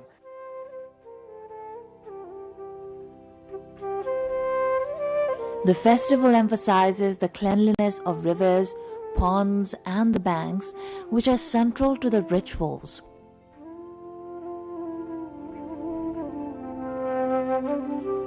These practices reflect an understanding that devotion is inseparable from responsibility towards nature. The festival demonstrates how religious observances can reinforce sustainable interaction with natural resources, promote environmental stewardship, and instill awareness about protecting water, soil, and the surrounding environment. Once the Chhath festival concludes, we forget the messages which Chhath festival intends to give. Chhath talks about the pollution-free water bodies, the pollution-free sand, the pollution-free soil, and the pollution-free atmosphere. But the thing is that we often forget these messages. And the governments could uphold these messages if they could come up with certain policies while enlisting this Chhath and or promoting this Chhath festival in the UNESCO or in some other policy mechanism. They could draft some policies, or they could draft some provincial laws which could enlist our water bodies as a natural body.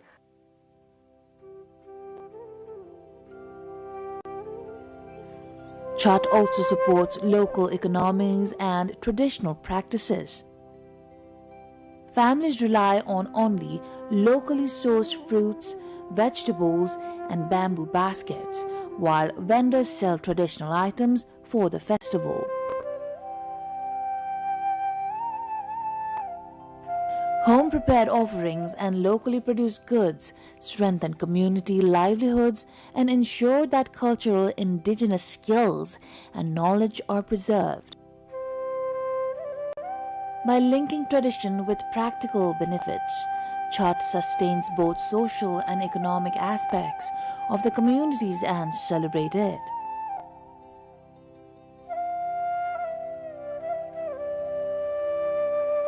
This festival could be used as a bridge to connect the people from all walks of life, to connect the people from hill and tarai, to connect the people from each and every community member. So this festival could emerge as a festival of social cohesion. And beyond this, we could unite our community in a bond of equality and in a bond of community spirit.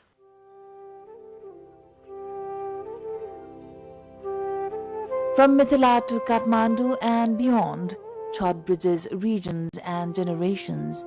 Its observance in urban centers and abroad shows how cultural traditions can adapt while maintaining the festival's essence. The rituals connect younger generations with their heritage and ensure the continuity of cultural knowledge. The festival continues to adapt to modern contexts while maintaining its historical roots, ensuring that the traditions and responsibilities it embodies remain relevant for future generations.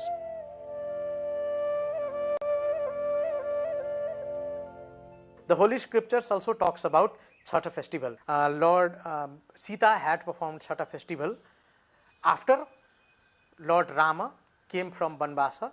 And once Ram Rajya was established, Goddess Sita had performed Chhath for the well-being of Ram Rajya, for the well-being of the Ayodhya people. It's in Ramayana, Sita had performed Chhath, and in Mahabharata, we could see that Kunti and Pandavas, they had also performed Chhath.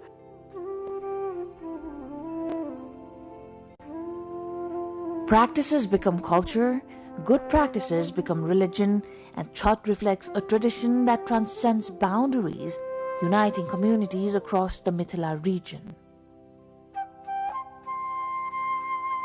In the flatlands, where summer temperatures often exceed 40 degrees Celsius, the sun becomes both sustainer and foe. Yet, despite the intense heat, devotees endure fasting, prepare offerings, and perform rituals with unwavering discipline and reverence. In facing the sun in this way, they demonstrate resilience, faith, and a profound connection to nature, showing that devotion can persist even under the harshest conditions.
Private education and public education, we're clearly creating two different sorts of human resource.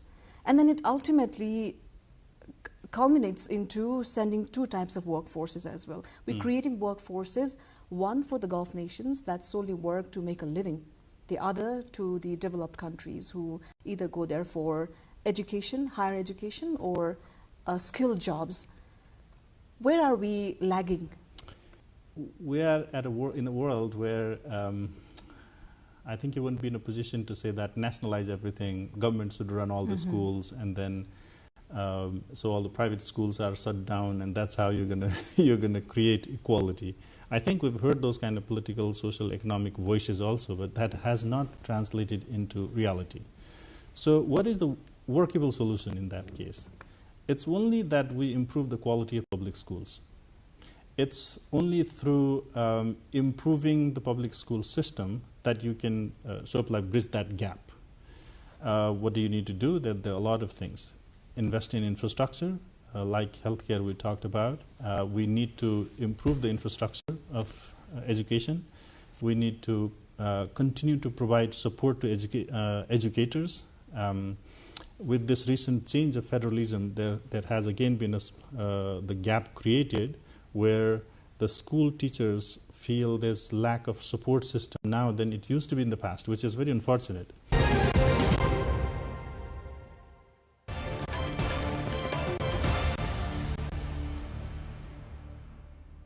The death toll in flooding and landslides across parts of Asia climbed past 1,000 on Monday as hardest hit Sri Lanka and Indonesia deployed military personnel to help survivors. Separate weather systems brought torrential, extended rainfall to the entire island of Sri Lanka and large parts of Indonesia's Sumatra, southern Thailand, and northern Malaysia last week. Much of the region is currently in its monsoon season, but climate change is producing more extreme rain events and turbocharging storms.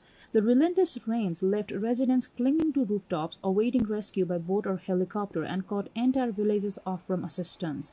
Indonesian President Prabowo says his government's priority now is how to immediately send the necessary aid. Prabowo has come under increasing pressure to declare a national emergency in response to flooding and landslides that have killed at least 502 people, with more than 500 still missing. Unlike his Sri Lankan counterpart, he also has not publicly called for international assistance. The toll is the deadliest in a natural disaster in Indonesia since a massive 2018 earthquake and subsequent tsunami that killed over 2,000 people in Sulawesi. In Sri Lanka, meanwhile, the government called for international aid and used military helicopters to reach people stranded by flooding and landslides triggered by Cyclone Ditwa. At least 340 people have been killed, Sri Lankan officials said on Monday, with many more still missing. Floodwaters in the capital Colombo peaked overnight, and with the rain now stopped, there are hopes that waters would begin receding. Officials say the extent of damages in the worst affected central region is only just being revealed as relief workers cleared roads blocked by fallen trees and mudslides.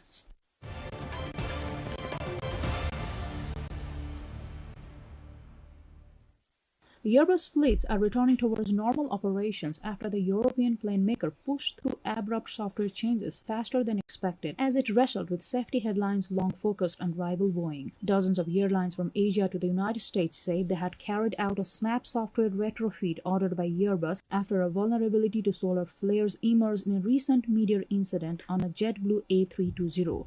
Airbus says that the vast majority of around 6,000 of its A320 family fleet affected by the safety alert had been modified, with fewer than 100 jets still requiring work. But some require a longer process, and Colombia's Avianca continued to hold bookings for the dates until December the 8th. The matter said the unprecedented decision to recall about half the A320 family fleet was taken shortly after the possible but unproven link to a drop in altitude on the JetBlue jet late last week.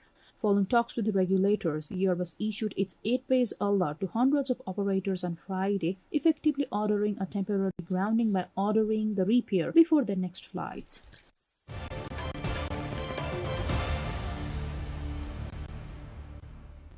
Singapore hanged 3 people for drug offences last week, bringing the total number of executions to 17 this year, the highest since 2003. This comes a week before a constitutional challenge against the death penalty for drug offences is due to be heard. Singapore has some of the world's harshest anti-drug laws, which it says are a necessary deterrent to drug crime, a major issue elsewhere in Southeast Asia. Anyone convicted of trafficking, which includes selling, giving, transporting or administering 30 grams of cocaine, 250 grams of meth and 500 grams of cannabis in Singapore will be handed the death sentence.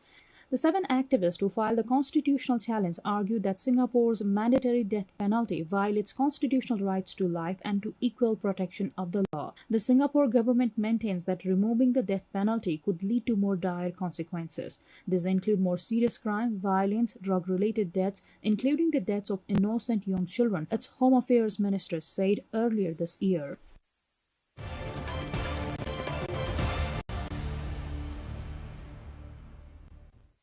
Online age verification technology is emerging as a rapidly expanding sector as Australia prepares to introduce a landmark law banning children under 16 from accessing social media, a move other governments are monitoring closely as they consider similar protections.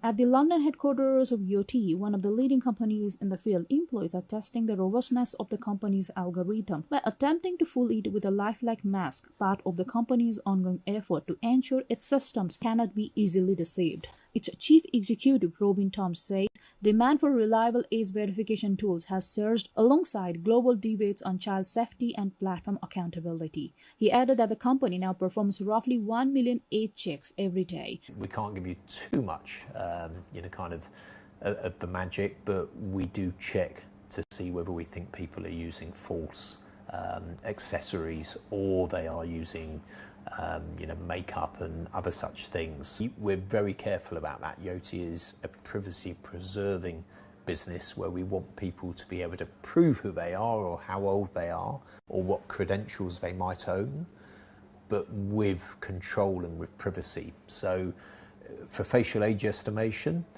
we tell the person that we will do an age estimation and we will immediately delete their face as soon as the age estimation has been completed. The growing interest reflects a broader shift towards regulating minors' online experiences, with tech companies and policymakers closely watching how Australia's new rules may shape global standards.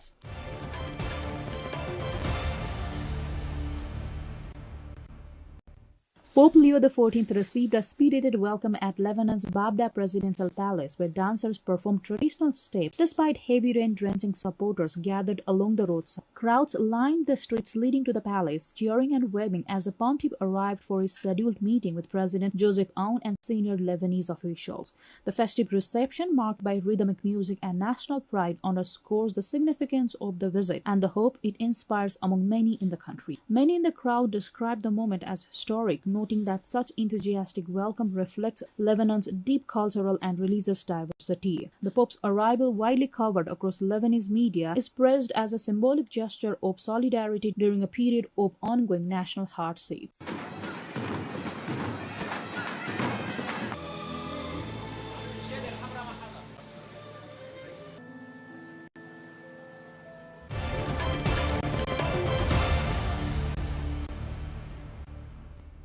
China's Suilong-2 icebreaker has reached waters of Zhongshan Station and begun ice-breaking operations as part of the country's 42nd Antarctic expedition, a 19-month mission advancing major scientific research and international collaboration in polar conditions.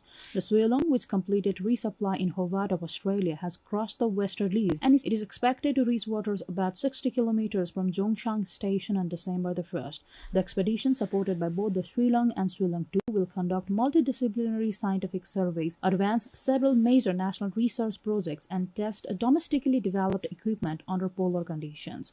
China's 42nd Antarctic expedition team set sail from Shanghai on November the 1st for a 19-month scientific mission, which is expected to conclude in May 2026. The expedition includes more than 500 members from 80 institutions on the Chinese mainland, along with researchers from more than 10 countries and regions such as Thailand, Chile, and Portugal, as well as China's Hong Kong and Macau special administrative regions, in support of broader international scientific collaboration.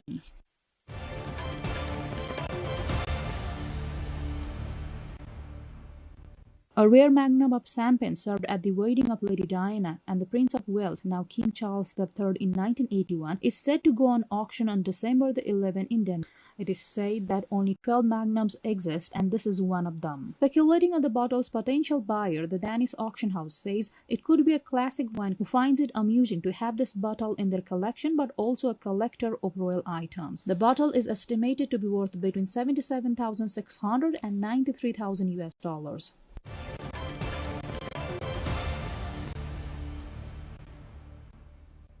Every winter, the Naga Hills of India come alive with one of the country's most colorful and culturally rich celebrations, the Hornbill Festival. Beginning on Monday at Kisama Heritage Village near Kohima, Nagaland's capital, the festival offers a unique glimpse into the traditions of the state's tribes.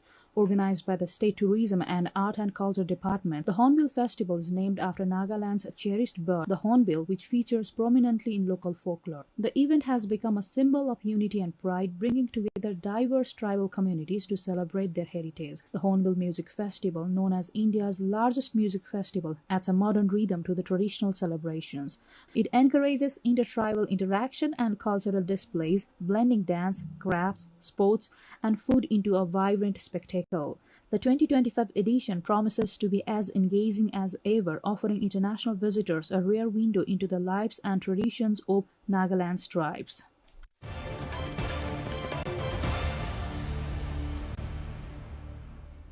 A spectacular display of fireworks lit up the sky as Rio de Janeiro inaugurated its towering 80-meter floating Christmas tree illuminated by 2.3 million LED lights. The ceremony drew large crowds who gathered along the shoreline to watch the giant structure come to life in a vibrant show of colors, light effects, and music. Anchored in Botafogo Cove, the tree stands roughly as tall as a 30-story building and features synchronized lighting sequences and a special water-based visual effect. The festive installation is part of the city's broader effort to transform the bay into a new holiday landmark. The tree will remain lit nightly from 7 p.m. to midnight and will be on display through January the 6th, offering both residents and visitors a dazzling seasonal attraction.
Dai Lake in Karnali province is a geographically remote district, yet rich with untapped potential for tourism.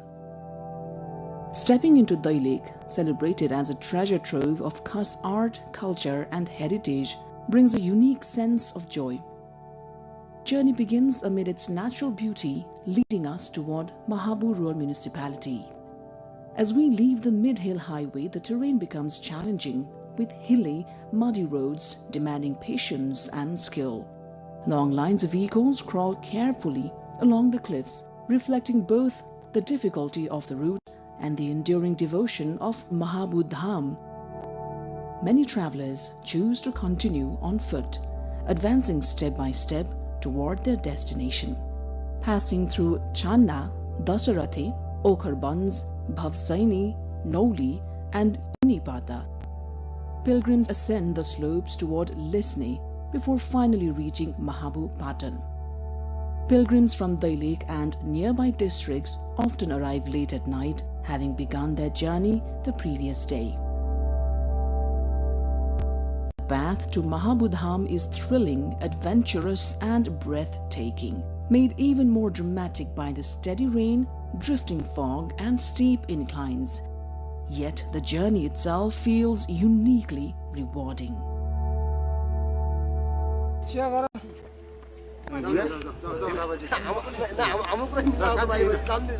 Mahabu Lake or Mahabu Dham, located within Mahabu Rural Municipality, is a remarkable place of natural beauty, religious significance, and cultural heritage. Situated at an altitude of 4,200 meters, the area is adorned with emerald lakes, grazing flocks of sheep and goats, and a sky that dances with Himalayan mist.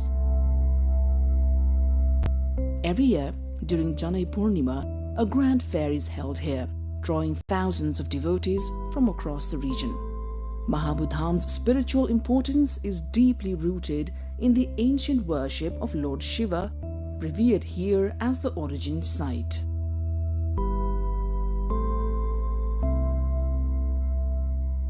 From Mahabu Lake, visitors can enjoy magnificent views of Api and Sai Palhimal, and on clear days, even the plains of Bardia. Given its religious importance and natural splendor, Mahabu Dham holds immense potential as a religious tourism destination. Improving the rough, narrow access roads is essential for supporting this growth. Mahabu Dham is more than a pilgrimage site. It is a confluence of culture, history, faith, and nature. To truly appreciate its significance, one must visit Mahabu Lake at least once, immerse oneself in its natural beauty, and experience the serene environment that leaves a lasting impression.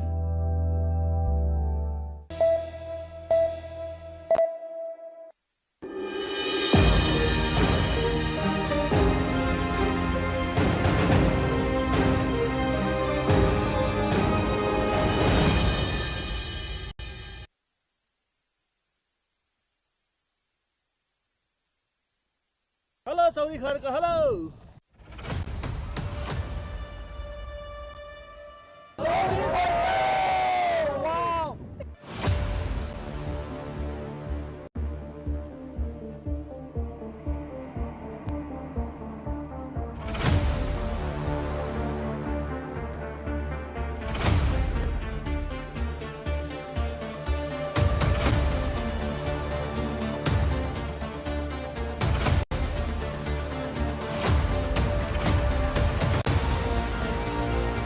एकदमै राम्रो रहेछ refreshed fill भयो त्यो क्योसबाट अलि टाढा आएको जस्तो यहाँसम्मको एउटा केबल कार भइदिए एकदम बेटर हुन्थ्यो जस्तो लाग्छ मलाई माहौल अथवा यहाँको वातावरण यति रमणीय छ कि यसलाई शब्दमा वर्णन गर्न पनि साध्य छैन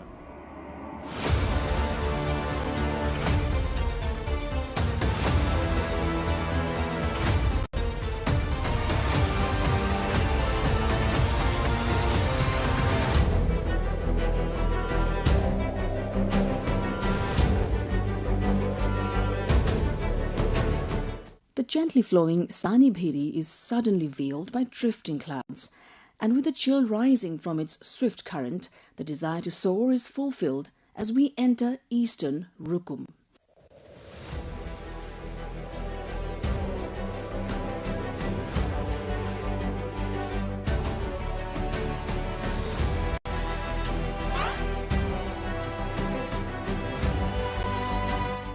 Stone and clay houses stacked upon one another, the white Himalayan peaks, vibrant flower gardens of Bukit Batan, melodious rivers and lakes, and unique authentic arts and culture.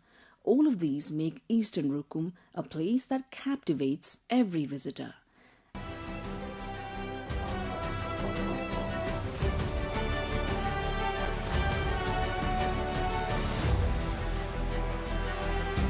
Our aim is to bring this distant, remote land closer to all.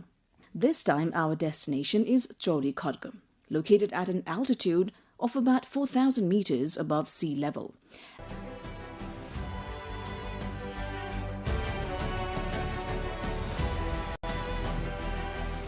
Our trek begins at Bati Halune.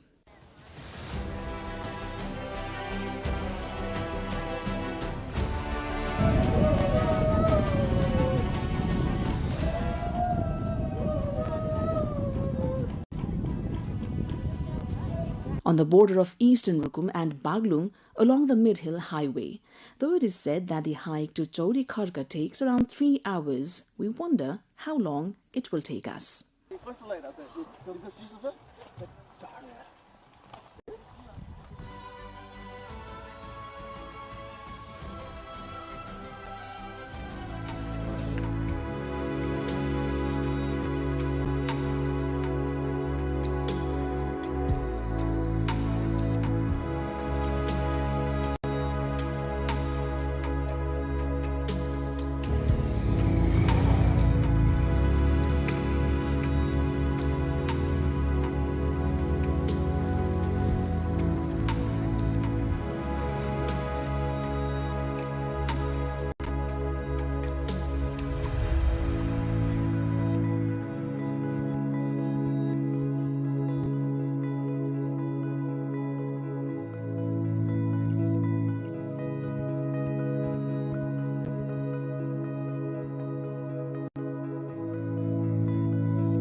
रमाइलो छ उड्डान छ हात हातीतिर हिँड्दै ल घामले गर्दा मैले एउटा सेकेन्ड पर्छ रमाइलो लाग्यो भन्ने चौन गर्दा भन्ने यस्तो रमाइलो ठाउँ रहेछ हेर्नु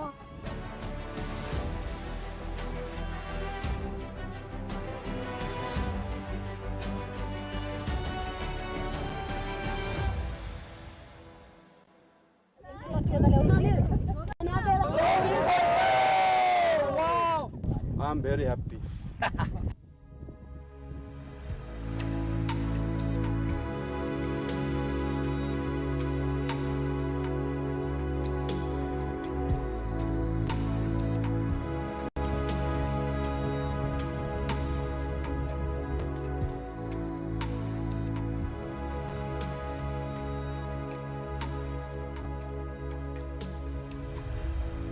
हिजो हामीले यस्तो मजाको सिन हेर्न पाइएन अहिले चाहिँ त्यही अब आज हजुर बिहान 5 बजे आएर ल्याएको हिजो बेलुका त पुरै कुहिरो दियो यहाँ त केही देखिँदैन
Chaurekarka sits high in the hills of Bhume Rural Municipality 1 in eastern Rukum.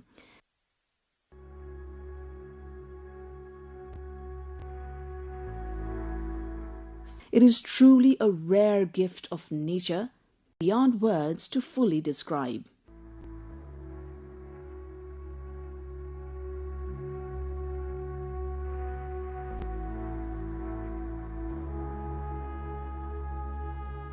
In winter, these hills lie under a blanket of snow, but now they open up in vibrant color. Green pastures, wide grazing lands, blossoming flowers, and herds of yaks, sheep, and horses make Chaurekarka a destination of extraordinary delight.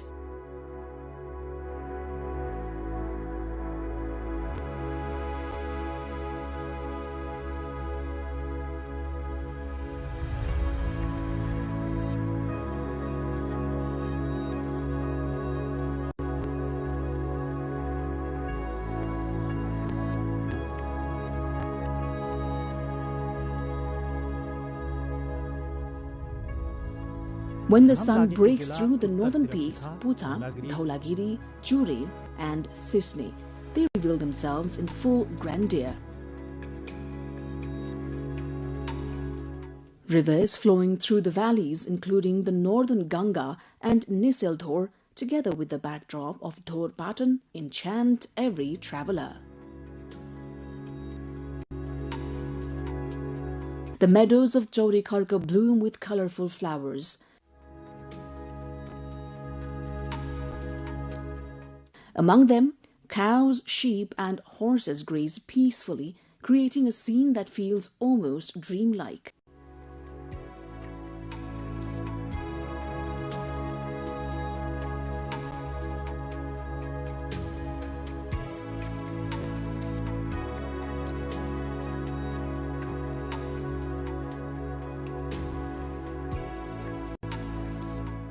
Travelers walk along narrow trails, disappearing and reappearing through the mist, immersed in the enchantment of the landscape.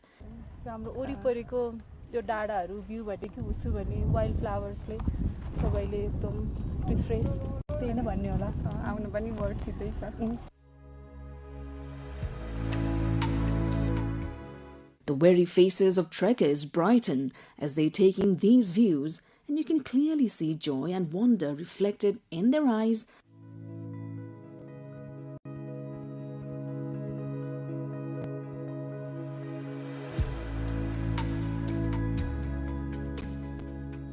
Fatigue melts away into the beauty of nature.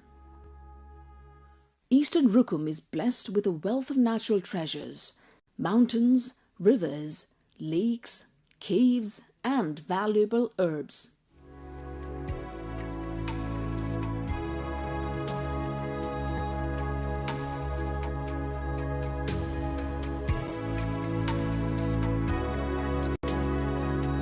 In recent years, Chaurekarka has become an increasingly popular destination for domestic travelers, drawing visitors eager to witness its natural magnificence.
When I talked about remittance, how we receive a huge chunk of it, but we're not being able to properly utilize it so that we could materialize it into something productive. How do you see this whole thing? Do you think any person who is in Gulf country, earning money, sending money to this country, feels proud of sending that money here? Maybe he does, because he or she does, because they are able to take care of their families. But it could be converted into a sense where you say that your contribution has helped this country develop so much. We have created this infrastructure, we have created this development initiative. And so you take that ownership. And wherever you are, whichever part of the world you are in, whatever contribution you have made, if you feel like, oh, my contribution is actually, in fact, wherever I am, it is contributing towards development of my country, that would be much better. And so there can be some creative and innovative ways of utilizing that remittance, and also proper communication of how it is being used to those people who are contributing is equally important, I think.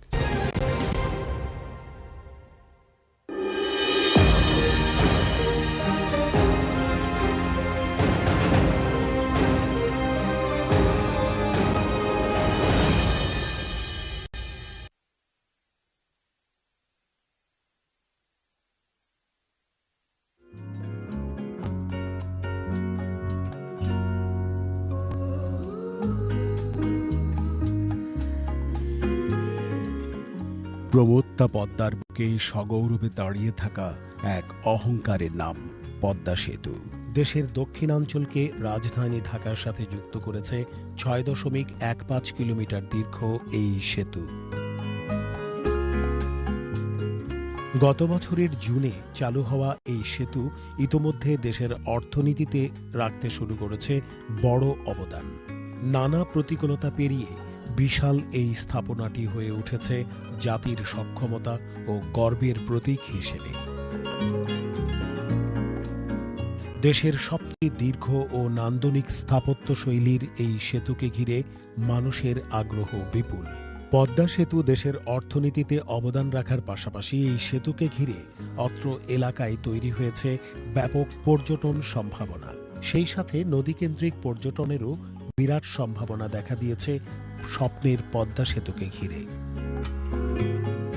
পদ্মার মাওয়া ঘাটে দীর্ঘদিন মাঝির কাজ করেছেন লিটন মিয়া। তিনি জানালেন, পদ্মা সেতু চালু হওয়ার পর থেকে দেশের বিভিন্ন প্রান্ত থেকে মানুষ আসছে পদ্মা পাড়ে। পদ্মা সেতু যখন ছিল না তখন আমাদের কোনো পর্যটক ছিল না।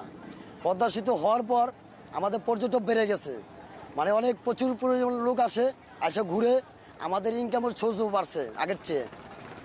এখন আমরা অনেক ভালো আছি। ইট পাথরের শহুরে জীবন ছেড়ে একটু সতেজ নিঃশ্বাস নিতে নগরবাসীর সহজ পছন্দ এই পর্যটন স্থানটি।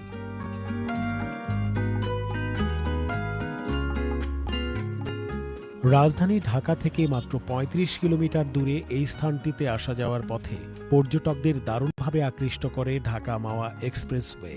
দুই ধারে বিস্তীর্ণ সবুজ প্রান্তর আর এর মাঝ দিয়ে যাওয়া এই মহাসড়কটি পর্যটকদের অন্যরকম এক ভালো লাগার অনুভূতি দেয়।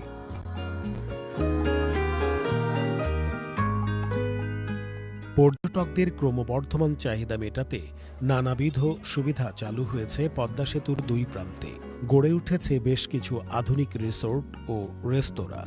এছাড়া সাধারণ ও স্বল্প আয়ের ভ্রমণ পিপাসুদের জন্য এখানে গড়ে উঠেছে রেস্তোরাঁ সহ বিভিন্ন পর্যটন সুবিধা। পদ্মা সেতু চালু হওয়ার পর থেকে পর্যটকদের জন্য বিভিন্ন সুযোগ সুবিধা বৃদ্ধি করেছে এখানকার পর্যটন সেবাদানকারীরা। এখানে পদ্মা সেতু ঘিরে পর্যটন সম্ভাবনার অপার সম্ভাবনা। পদ্মা সেতু চালু হওয়ার পর থেকে আমাদের মাওয়া রিসোর্টের গেস্টের আসা যাওয়াটা আরও বেড়েছে। এখানে আমরা আরও নতুন অনেক সুবিধা সংযোজন করেছি। আগে এখানে আমাদের শুধু রুম সার্ভিস এবং রেস্টুরেন্ট সার্ভিস ছিল, এখন আমরা এখানে আমাদের ভালো 5 star standard swimming pool add করেছি, ভালো মানের ভিলা, কটেজ এগুলো আছে। এখানকার আগের চেয়ে মনে করেন যখন সেতু চালু হয়েছে, সেতু চালু হওয়ার পর আমাদের পর্যটক কেন্দ্র আরও লোক আসছে, ঘুরতে বেশি করে যায়। ঠিক আছে, আগে ট্রলার ছিল মনে করেন 30টা, এখন ট্রলার মনে করেন 50টা ট্রলার চলতেছে। প্রতিদিন মনে করেন 6টা 7টা করে টিপ পাই আমরা ট্রলারের। আর এখন মনে করেন ভালোই বহুত লোক যাচ্ছে আর কি। ওখানে দ্বীপচর আছে, চরে যা নামে ঘুরে মানুষ আনন্দ পায়, এই জন্য আরও বেশি মানুষ আসতেছে। সরকারি বেসরকারি ট্যুর অপারেটররা চালু করেছে পদ্মা কেন্দ্রিক নানা ধরনের ভ্রমণ প্যাকেজ। সেই সাথে স্থানীয় অধিবাসীরা পদ্মায় ভ্রমণ পিপাসুদের বিনোদনের কথা মাথায় রেখে নৌবিহারের আয়োজন করেছে। নৌকা ও ট্রলারে করে নৌবিহার কিংবা পদ্মা সেতুর নিচ দিয়ে নদী ভ্রমণ এখানে বেড়াতে আসা পর্যটকদের কাছে খুবই পছন্দের। এই জায়গায় আসলে মন ভালো হওয়ার মতো একটা জায়গা।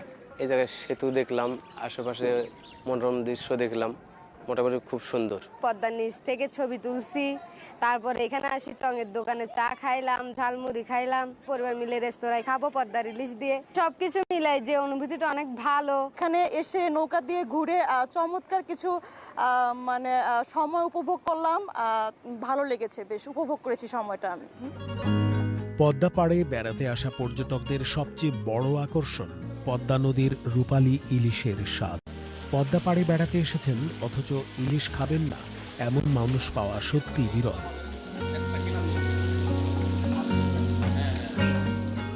অনেকে আবার শুধুমাত্র ইলিশ ভাজা খেতেই দল বেঁধে ছুটে আসেন এই মাওয়া ঘাটে। আমরা আসছি পাবনা থেকে পদ্মা সেতু দেখার জন্য মূলত। আর পদ্মা সেতু দেখতে আসা, পদ্মার পাড়ে ঘুরতে আসা মানে পদ্মার ইলিশ খাইতে হবে। আমরা ইলিশ খাইলাম এখান থেকে, ইলিশের স্বাদ অসাধারণ হয়েছে। পদ্মা সেতু দেখতে আসছি আর ইলিশ খাবো না তা হবে না।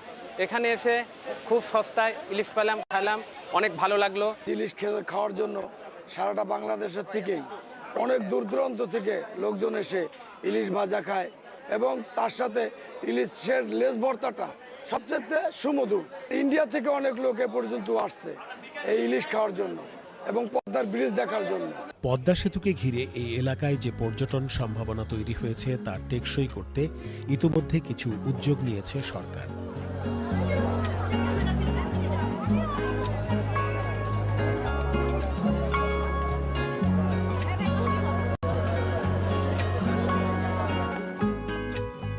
পদ্মা সেতুকে ঘিরে ১১৭ বর্গ কিলোমিটার এলাকাকে বন্যপ্রাণী অভয়ারণ্য ঘোষণা করা হয়েছে।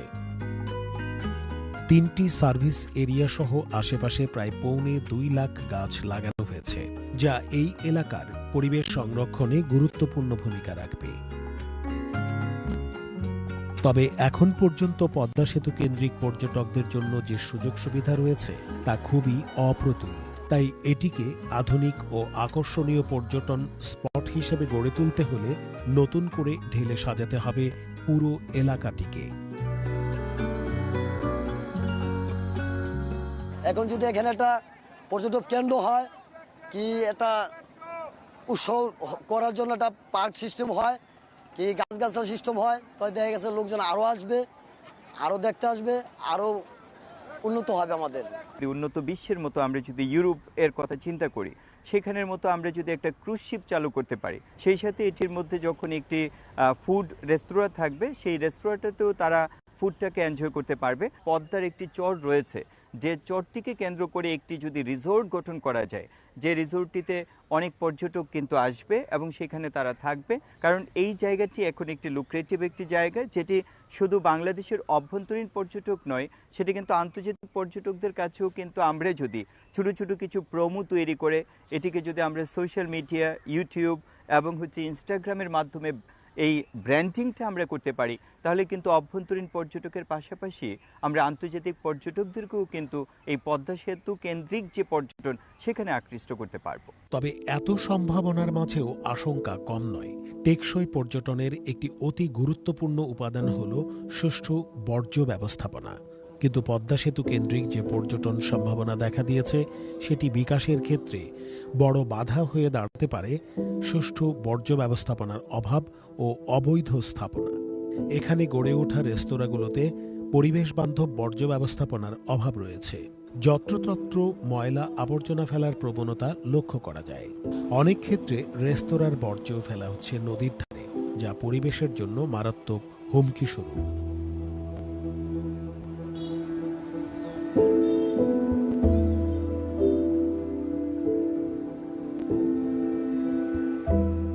এছাড়া পর্যটকবাহী নৌযান সহ অন্যান্য নৌযানগুলোতে বর্জ্য ব্যবস্থাপনা নেই বললেই চলে। এসব নৌযানের সব বর্জ্যের স্থান হয় নদীতে। ফলে এভাবে চলতে থাকলে দিনে দিনে এখানে যতই পর্যটক সংখ্যা বাড়বে, নদী দূষণের আশঙ্কাও তত বাড়বে। সেই সাথে যত্রতত্র গড়ে ওঠা দোকানপাটও এখানকার পর্যটন সম্ভাবনাকে ক্ষতিগ্রস্ত করতে পারে। সার্বিকভাবে এই ধরনের অব্যবস্থাপনা একদিকে যেমন পর্যটকদের হতাশ করবে, তেমনি পরিবেশে ডেকে আনবে বিপর্যয়, যা এখানকার বিকাশমান পর্যটন সম্ভাবনাকে মারাত্মক ঝুঁকির মুখে ফেলবে। তবে এই সমস্যার সমাধানে প্রয়োজন সমন্বিত উদ্যোগ আর সচেতনতা। পর্যটনকে যদি আরো বেশি উন্নয়ন করতে চাই তাহলে ওয়েস্ট ম্যানেজমেন্টের উপর গুরুত্ব আরোপ করতে হবে। এই পর্যটন সংশ্লিষ্ট হোটেল, মোটেল, রিসোর্ট এবং রেস্তোরাঁর ব্যবসা যারা বেসরকারিভাবে পরিচালিত করছে তাদেরকেও কিন্তু এনভায়রনমেন্ট ফ্রেন্ডলি বা ওয়েস্ট ম্যানেজমেন্টের উপর আরও বেশি গুরুত্ব আরোপ করতে হবে।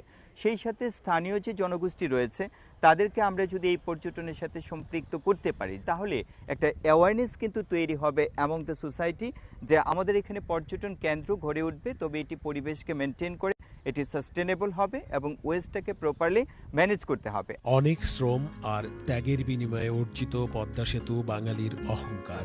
এই সেতুকে ঘিরে পর্যটন সম্ভাবনাকে কাজে লাগাতে হলে সরকারের পাশাপাশি বেসরকারি উদ্যোক্তাদেরও এগিয়ে আসতে হবে। সকলের সমন্বিত প্রচেষ্টায় দেশের পর্যটন খাতে নতুন এক আদর্শ গন্তব্য হয়ে উঠতে পারে পদ্মা সেতু, যেখানে শুধুমাত্র দেশীয় পর্যটকই নয়, বিদেশি পর্যটকরাও আসবে।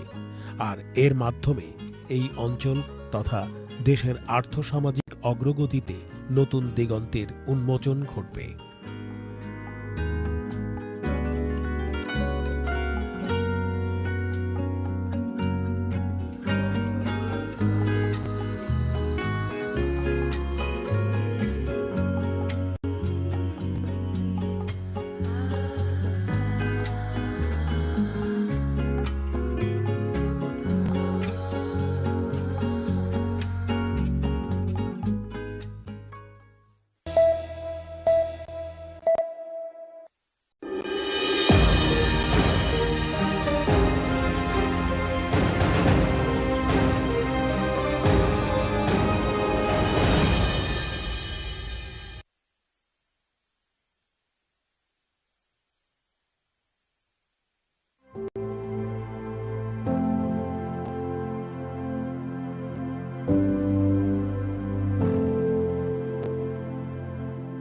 The people and wildlife of the Everest region are facing profound challenges due to the melting glaciers, erratic weather patterns, altered rainfall cycles, and escalating temperatures. Shrinking glaciers are the growing expanse of glacial lakes in the Himalayas, heightening the threat of sudden and catastrophic disasters.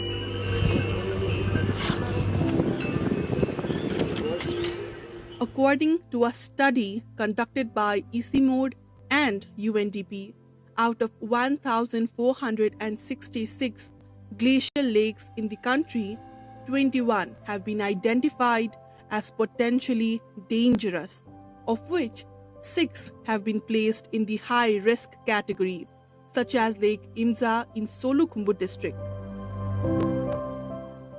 Rapid glacial melting, glacial lake outbursts, and unusual flooding are rare phenomena in the Everest region.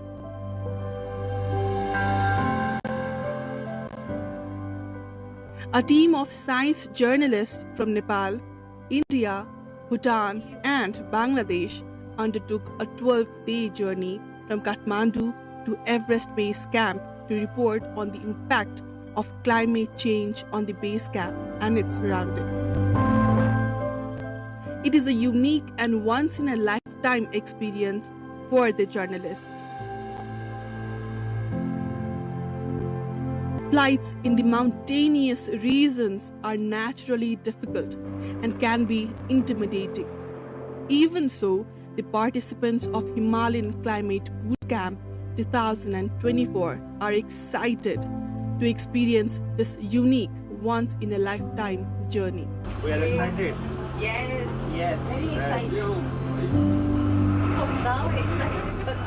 The plane finally touched down at Tenzing Hillary Airport in Lukla. situated at an altitude of 2,846 meters and widely regarded as the world's most dangerous airport. Upon arrival, the picturesque Himalayan market, Lukla, eagerly greeted us. Located in Khumbu Pasanglamu rural municipality, Lukla served as a key starting point for the Everest Base Camp trek. The Sherpa community, prominent in the Everest region, includes individuals who hold world record in Everest climbing. The goal of the Boot Camp 2024 was to produce a report on the impact of climate change, covering a journey from Lukla to Everest Base Camp, located at an altitude of 5,364 meters. A group of 19 comprising science journalists, mentors, and 6 Sherpas assistants have begun the trek along the trail. As a group, people pass through Himalayan villages. They engage with locals, government officials, Nepal Army, guides, porters, and tourists, gathering fresh insight about the Everest region. It was a really good experience. It was really cold, but not that hard. On the first day of the boot camp, we overcame every obstacle to reach Monjo at 2,835 meters in the Dukosi Valley. We passed through Phakding, which is at 2,610 meters. After walking for more than 6 hours from Lukla, the team members were exhausted. Each evening, program directors, mentors, and participant journalists would sit together to casually discuss the day's experience and plan the schedule for the next day. Data collection and interviews were carefully organized during these meetings. Informal conversation and interactions with locals played a key role in the boot camp. We are going to interact with stakeholders. That means you may know about the environmental issues, garbage, and other things. So, Sagarmatha Pollution Control Committee, SPCC, that is the key stakeholder in the region. To mark World Press Freedom Day on May 3rd, an interactive program was held at Sagarmatha National Park, focusing on the importance of press freedom for science journalists. The event brought together local Sherpa business people, environment activists, government officials, representatives from Sagarmatha Pollution Control Committee, the park warden, political leaders, and trekking guides, among others. 7,000 का हाराहारीमा छ population 7,000 population 7,500 त्यस्तै हाराहारीमा छ गाउँ चाहिँ कतिवटा छ ठ्याक्कै 10 में मोटामोटी त्यही 12-15 वटा गाउँहरु छन् आपके इसमें भी ऐसे बफर जोन रहता है बफर कोर एरिया रहता है कोर में अलाउड नहीं है पर बफर में रह सकते no there is the village inside the core also as well as in the buffer also okay this modality is totally different from the modality of Tarai and the national park which you said that is right India. The discussion centered on the press freedom and the impact of climate change on the livelihoods of the people in the Himalayan region. The next morning after breakfast, we visited Kancha Sherpa, member of Edmund Hillary and Tenzing Norgay Sherpa's Everest expedition team.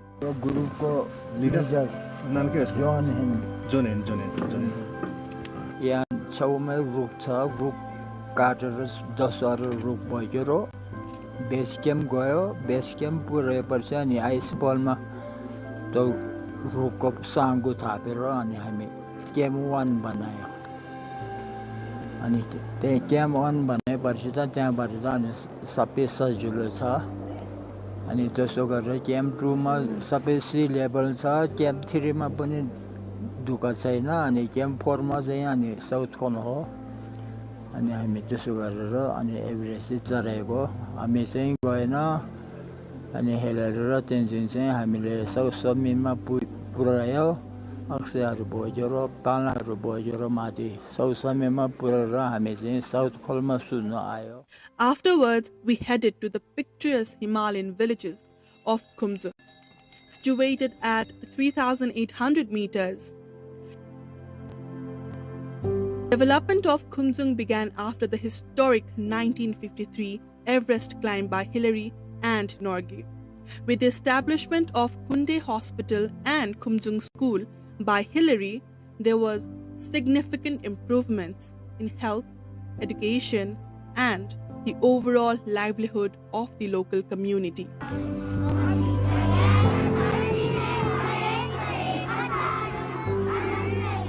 The team walked along steep trails, greeted by blooming rhododendrons, and reached Tengbote at 3,867 meters on the fourth day, where they spent the night. On the fifth day, they continued their journey, noticing changes in the Himalayas as the snow-covered peaks were now turning black. On the way to Dingboche at 4,410 meters, snowfall greeted them.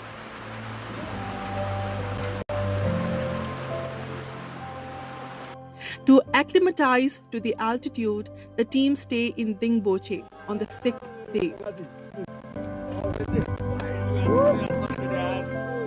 On the seventh day, they moved on to Lobuche, crossing the steep Tukpa Pass.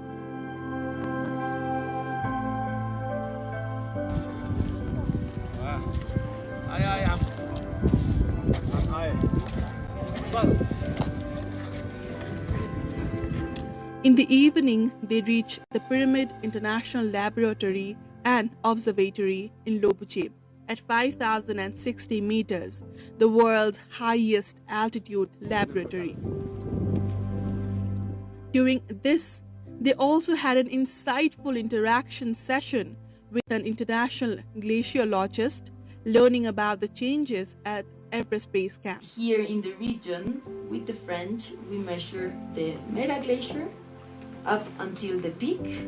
So we have stakes, we make a hole in the ice, we put a stake, and then next year we come and we measure how much that stake has emerged.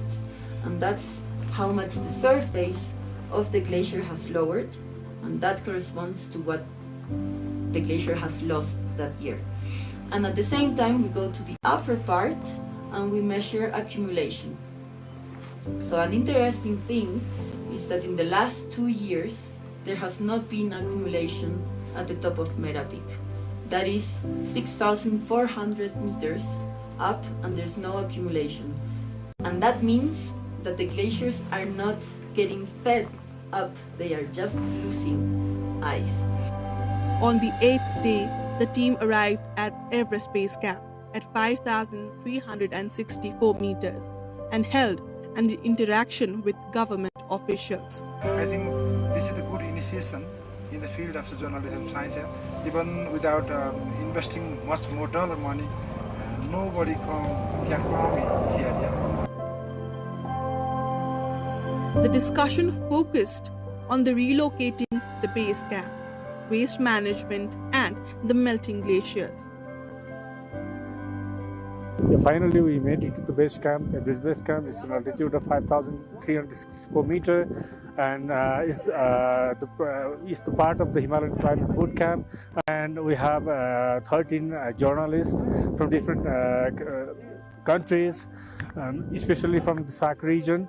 From Bangladesh, Bhutan, India, and Nepal, and is the historic event, and is the first event that journalists have came from the sea level to the highest level to conduct a boot camp.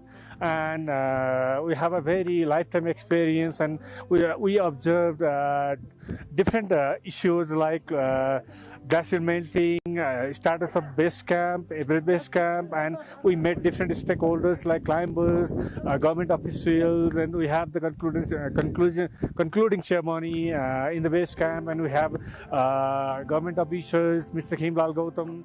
on the 9th morning, the team headed back to Pangboche. On the 10th day, they arrived in Monjo.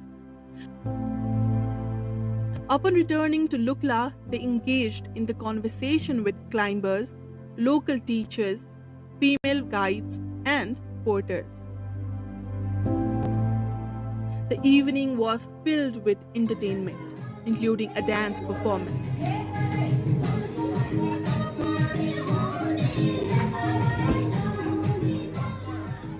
Finally, on the 12th day, the team returned to Kathmandu. A sharing session was held on the 13th day. The boot camp was a success, with participants sharing dozens of stories.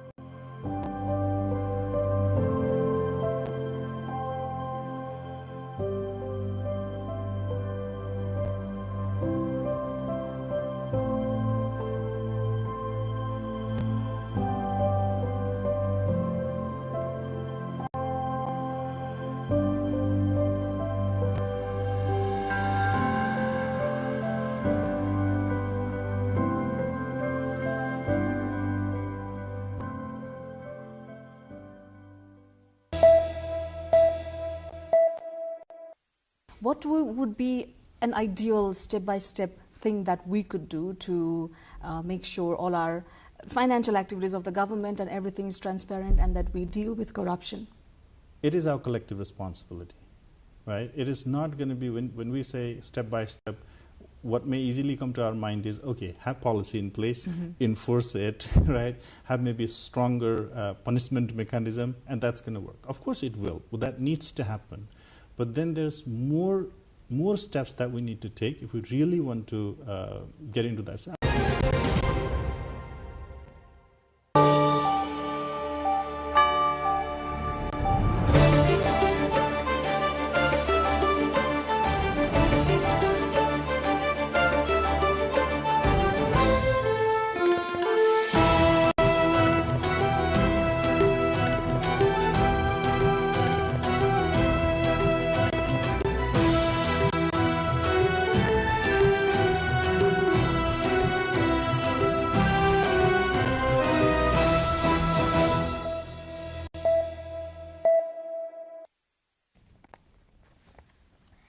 Welcome to the studios of NTV World in Kathmandu, Public Service Broadcasting PSB Nepal's new initiative to make Nepal more visible and audible to the global audience.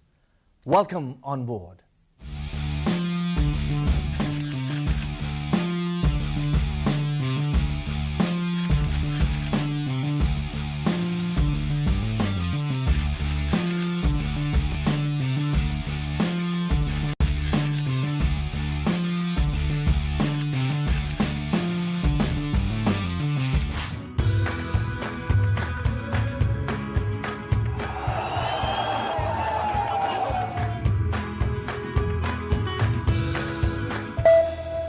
This is NTV World, facts that speak, insights that matter. Telling the stories of a changing planet. NTV World, Nepal's perspective to the world. Exploring the heartbeat of Nepali creativity. This is NTV World. The power of story shaped by technology. NTV World. Unearthing Nepal's hidden heritage. Discovering the timeless Nepal. Telling stories that endure across centuries. Where culture breathes, stories bloom. When the world moves, we make a sense of it. NTV World. Taste of Nepal. Every recipe, every flavor tells the story. Journalism in the digital age. Fast, focused, verified. Stories hold power. Stories reflecting life. Stories of the hinterlands. Reporting for Public Service Broadcasting. Reporting for NTV World. This is NTV World. Welcome to News Hour. This is NTV World. Welcome to Primetime News. One story at a time. Crossing borders, connecting voices, where Nepal meets the world in dialogue. This is NTV World, Nepal's perspective to the world. Voices that connect Nepal to the world, bringing perspective, region and relevance to every story. NTV World, Nepal's perspective to the world. Stand by. Mic is on. 3, 2, 1, cue. We are NTV World.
Election Commission of Nepal prepares to enforce Code of Conduct from the first week of January for National Assembly and House of Representatives election, code to emphasize green election.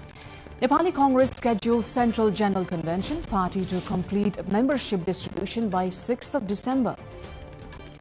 World marks 38th AIDS Day with growing concern that global progress against HIV is slipping. Vulnerable groups hit hardest by cuts to HIV programs. Nepal government plans to merge over 15,000 community schools with low or zero students from next session, 1,600 schools without children. Death toll in deadly flooding and landslides across Asia crosses 1,000. Sri Lanka and Indonesia hardest hit. And Nepal loses the final of ACC Under-19 Men's Premier Cup to UAE by 27 runs. Nepal to next play in the Under-19 Asia Cup in UAE. You're watching NTV World. I'm Sarah Sapsanamarai and this is News Hour coming to you live from Kathmandu at 2200 hours Nepal time. And now the news in detail. The government has announced that September 8 will be observed every year as Zenzi Martyrs Day. According to government spokesperson and Minister for Communications and Information Technology, Jagadish Kharel, the decision was made at a cabinet meeting held earlier this evening at the office of the Prime Minister and Council of Ministers in Singhdarbar. The meeting also decided to provide martyr family identity cards to the bereaved families, including parents, spouses and children of the martyrs. The cabinet also resolved January 15 onwards, any single transaction exceeding 500,000 must be conducted only through banks or financial institutions. The meeting also appointed Kumar Sharma Acharya as the chairperson of the Press Council, Nepal. The Election Commission of Nepal is preparing to enforce the Election Code of Conduct for the upcoming National Assembly and the House of Representatives elections. The new code has emphasized green elections and restricted campaigning strictly to party manifestos. It has banned the spread of misleading information, hate speech or defamatory content on social media and prohibited the use of public institutions, schools or private property for election activities without consent. The Code of Conduct for the National Assembly elections will remain in effect until the House of Representatives elections are completed. Nepal's major political party, Nepali Congress, is set to hold its Central General Convention from 10th of January to the 12th, 2026, following weeks of internal debate. Party spokesperson Dr. Prakash Sharan Mahat has said the party's Central Committee finalized the schedule during a meeting today. The meeting also set deadlines for party membership processes. The distribution of active memberships will be completed by December 6, the renewal of existing memberships by December 10, and new member registrations will be finalized by the 23rd. The party says the process is designed to ensure inclusion and youth representation at all levels. The The world is marking the 38th AIDS Day today amid growing concern that global progress against HIV is slipping. This year's theme, Overcoming Disruption, Transforming the AIDS Response, underscores an escalating funding crisis and major setbacks in prevention services. Experts say the global AIDS response has been upended and urgent action is needed to restore funding, remove discriminatory laws and strengthen community-led initiatives. According to World Health Organization, about 40.8 million people were living with HIV worldwide at the end of 2024, while roughly 1.3 million contracted the virus in the year. We'll take a look at the regional and global AIDS scenario on our cover story later tonight. The Nepal government has announced a major reform in the education sector, planning to merge more than 15,000 community schools with low or no student enrollment starting the next academic session. Officials cited inefficiencies in public schools, highlighting that 1,600 schools currently have no students enrolled, yet teachers and staff continue to receive salaries. The government's new merger initiative aims to optimize resources and improve the quality of education nationwide. Experts say the reform is crucial, noting that schools require three essential components to function effectively. They are the curriculum, teachers, and students.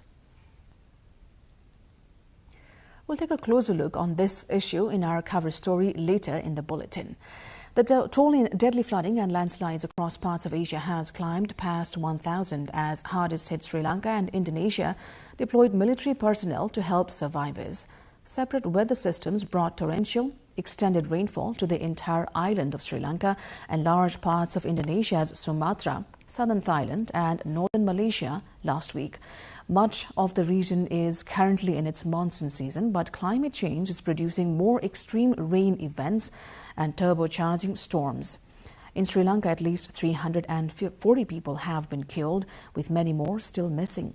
Officials say the extent of damage in the worst affected central region was only just being revealed as relief workers cleared roads blocked by fallen trees and mudslides.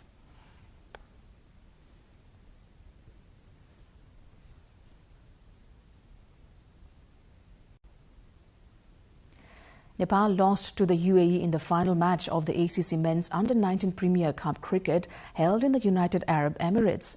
The host won the championship title by 27 runs. Chasing a victory target of 148 runs, Nepal was restricted to 120 in 33.2 overs. After being invited to bat first at the Karwan Cricket Ground in Ayman, the host UAE posted 147 runs in 45.5 overs, losing all wickets. Ahmed Kudada top scored with 71 runs. For Nepal, Dayananda Mandal took an impressive 6 wickets, while Aparajit Podil claimed 2, and Captain Ashok Dhami and Nitesh Kumar Patel took 1 wicket each. Meanwhile, both Nepal and the UAE have already qualified to play in the Under-19 Asia Cup scheduled for December in the UAE itself. As the world observes the 38th World AIDS Day, experts warn that progress against HIV is slipping amid funding cuts, disrupted services and rising discriminatory laws. This and more after a short break.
Welcome back to News Hour here on NTV World. The world is marking the 38th AIDS Day today amid growing concern that global progress against HIV is slipping. This year's theme, Overcoming Disruption, Transforming the AIDS Response, underscores an escalating funding crisis and major setbacks in prevention services. Health agencies warn that cuts to HIV programs have disrupted testing, treatment, and preventive tools like PrEP, hitting vulnerable groups the hardest, including young women, LGBTQ+ communities, sex workers, and people who use drugs. Rising punitive laws that criminalize same-sex relationships and gender identity are further shrinking access to essential services, leaving millions at greater risk. According to World Health Organization, about 40.8 billion people were living with HIV worldwide at the end of 2024, while roughly 1.3 million contracted the virus in 2024. HIV risk remains high in Kailali district, one of Nepal's most affected districts. Frequent travel to India for work has increased transmission, with Godavari municipality reporting the highest cases. The province has 3,730 infected individuals and 1,740 are from Kailali alone. Last fiscal year, out of 20,113 tests, 104 were HIV positive. While 3,049 patients have reduced viral load, irregular treatment remains a major challenge. 82 HIV-related deaths were reported in the fiscal year 2077, 78, 79 the next year, followed by 64 each the next 2 years and 63 in the fiscal year 2081-82. Kailali, Acham and Kanchanpur reported higher mortality. Health workers stress stronger awareness, regular testing and better access to treatment across all three levels of government.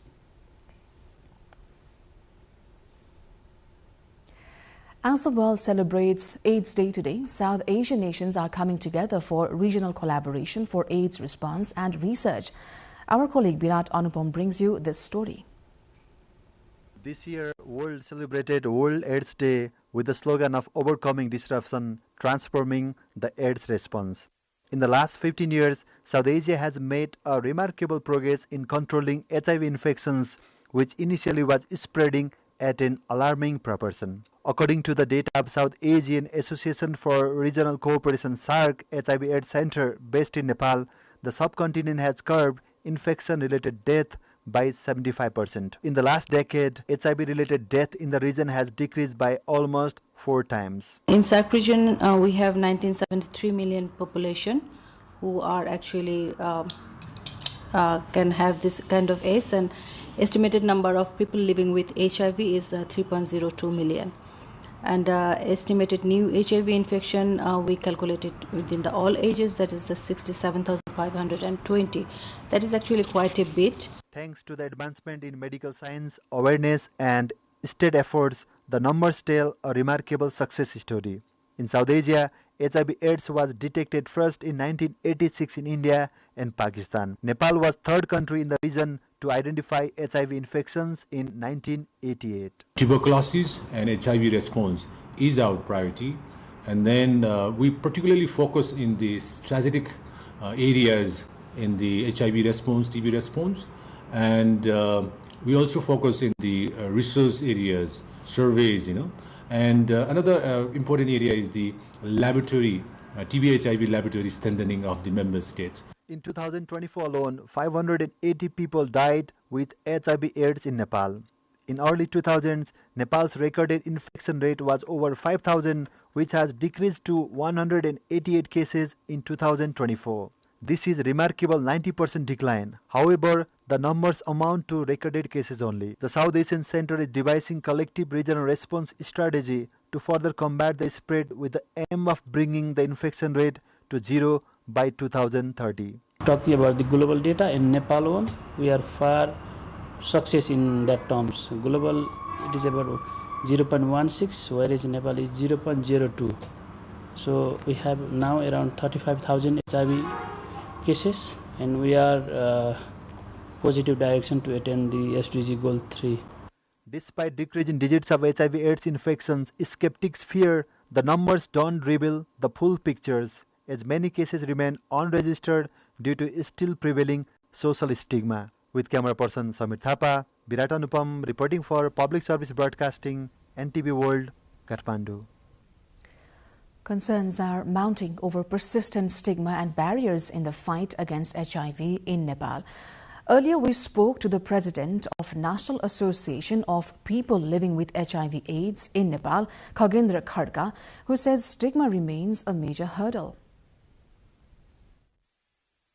HIV संक्रमितले खुल्ने खालको environment न राज्यले बनाउन सकेको छ न समाजले बनाउन सकेको छ। 27,054 जना त इन्एआरटीमा छन्, तर त्यो मध्ये नियमित औषधि लिनुको लागि हस्पिटलसम्म सेवाग्राहीहरू कति संख्यामा जान्छन् भन्दाखेरि तपाईको सट्टेल मात्रै जान्छन् के, सबै जाँदैनन्। सबैको घर घरमै चाहिँ यो कम्युनिटी बेस्ड अर्गनाइजेसनका मोबिलाइजर साथीहरूले पुर्याइदिनुहुन्छ औषधि लिएर।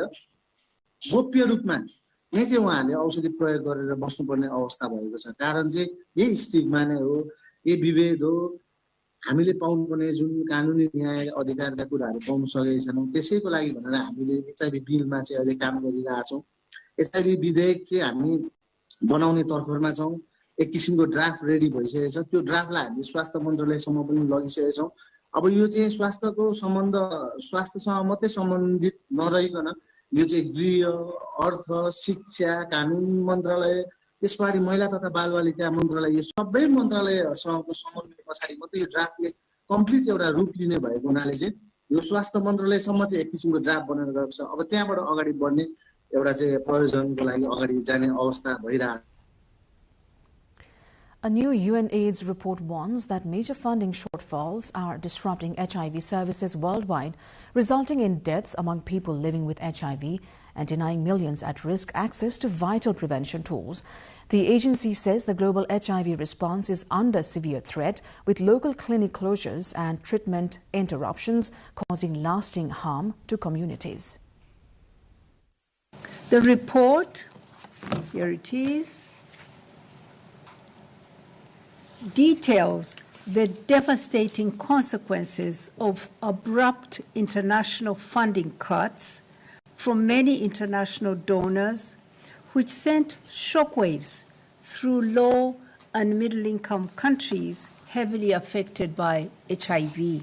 Since the abrupt pause by the United States in February, the complex ecosystem that sustains HIV services in dozens of low and middle-income countries was shaken to its core. Clinics closed without warning. Thousands of health workers faced job losses or lost salaries, and life-saving testing, treatment, and prevention services experienced widespread and continuing disruption. UNAIDS warns that the collapse of HIV prevention services could result in 3.3 million additional new infections. Last year, $18.7 billion was available for the global AIDS response. Now, with hundreds of schools standing empty yet still paying staff, the government has launched a bold move to overhaul the education system and tackle plunging student enrollment. We'll take a closer look into this in our cover story after this break.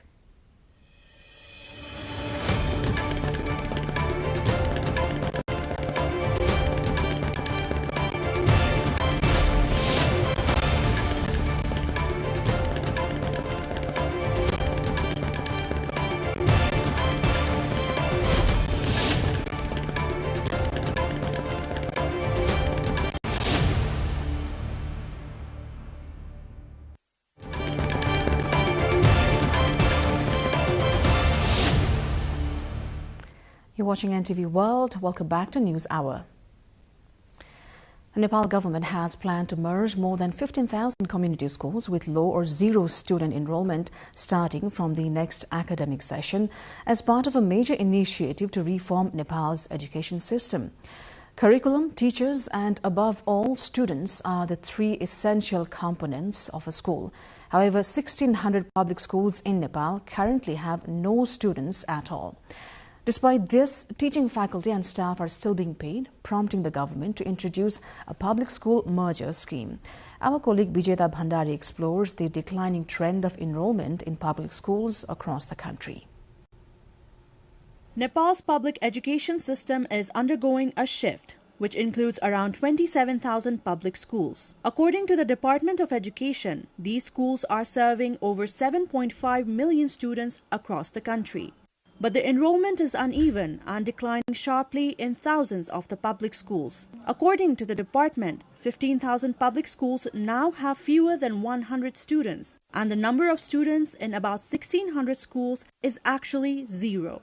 Considering things like running a full staff of teachers, the infrastructure management, and assurance of quality of education for the students, it has become a major strain of resources. The Ministry of Education is therefore undergoing preparations as well as carrying out operations for school mergers. The merger criteria mainly includes distance and accessibility.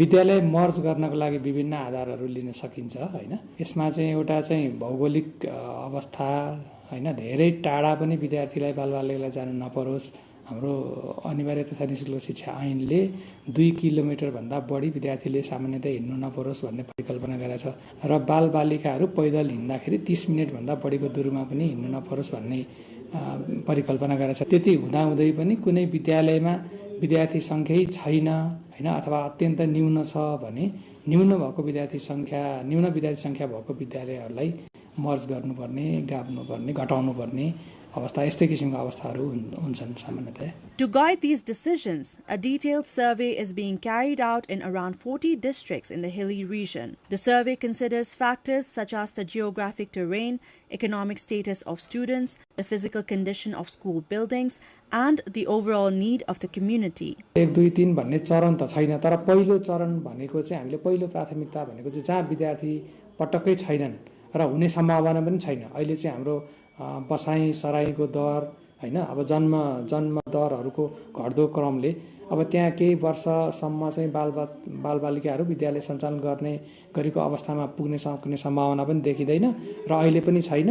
अब in case भइहाल्यो भने पनि त्यहाँ नजिकै अर्को विद्यालयहरू छ भने त्यस्तो विद्यालयलाई चाहिँ पहिलो चरणमा गर्ने भन्ने हिसाबले गरेका छौं. Officials say the main reason for adjustment and merger is the low number of enrollment of children and the proper utilization of resources of the government for schools, which includes teacher salaries, infrastructure, and student support.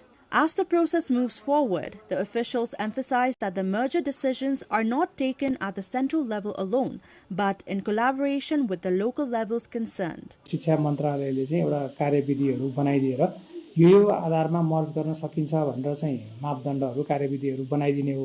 वास्तवमा यसको फेरि कार्यान्वयन गर्ने तह भनेको स्थानीय तह हो. पक्कै पनि यो कार्यान्वयन गर्ने क्रममा चाहिँ अभिभावकहरू त्यहाँका चाहिँ शिक्षाविदहरू त्यहाँ पहिलाको जो विद्यालयहरू चाहिँ लगानी गर्ने लगानीकर्ताहरू संस्थापकहरू पनि हुनुहुन्छ उहाँहरू सबैको राय सल्लाह सुझाव लिएर बालबालिकाहरूलाई चाहिँ असर नपर्ने गरी उनीहरूलाई चाहिँ फेरि विद्यालय मर्ज गर्दियो पर्नलाई चाहिँ फेरि बन्देज गर्ने हिसाबले चाहिँ मर्ज गर्न सकिदैन. But behind the decisions based on numbers and efficiency are the families, especially in remote parts of the country, who will have to weigh in on the real cost of these mergers. As the implementation rolls out nationwide, these local concerns will shape whether consolidation leads to better learning outcomes or creates fresh barriers for those already on the margins. Declining student numbers are crippling community schools across Nepal, with dozens operating with fewer than 20 students despite having proper facilities. From Hetauda to Kanchanpur, many schools can no longer run basic grade levels effectively. Aprila Khisiklama brings more. Declining student enrollment is a long-standing issue in Nepal that is now affecting even well-equipped community schools. Despite having classrooms, road access, playgrounds, and meal programs, many schools are operating with critically low student numbers. In Hetauda sub-metropolitan city, the central part of Nepal, 9 schools have fewer than 20 students. Also in Piepaldada rural municipality, 20 schools fall below the threshold of 50 students. Data shows 64 schools in the region have under 20 students, including 8 in Piepaldada. Across rural municipalities, 42 schools are officially categorized as low enrollment. In 8 local units, 88 community schools serve about 3,800 students, with 68 marked as low enrollment. Education officials report that several schools can no longer run basic grade levels effectively. Some have failed to meet enrollment requirements for 3 consecutive years and have been reclassified as resource consolidation schools. Also in Kanchanpur, far western district of Nepal, 11 community schools have already been merged and 1 more is currently in process. However, several other schools with fewer than 20 students have yet to enter the consolidation phase, raising concerns about uneven implementation. These few numbers of students even in the primary grade levels serves as a large representation of nearly 15,000 community schools across the country. Now that the government plans to bring about reform in the system of education by merging schools, its success relies on how effective the affiliation will be, given the geographic complexity of the country. We asked parents and officials why student numbers are dropping in Nepal's public schools. Let's take a look at what they have to say.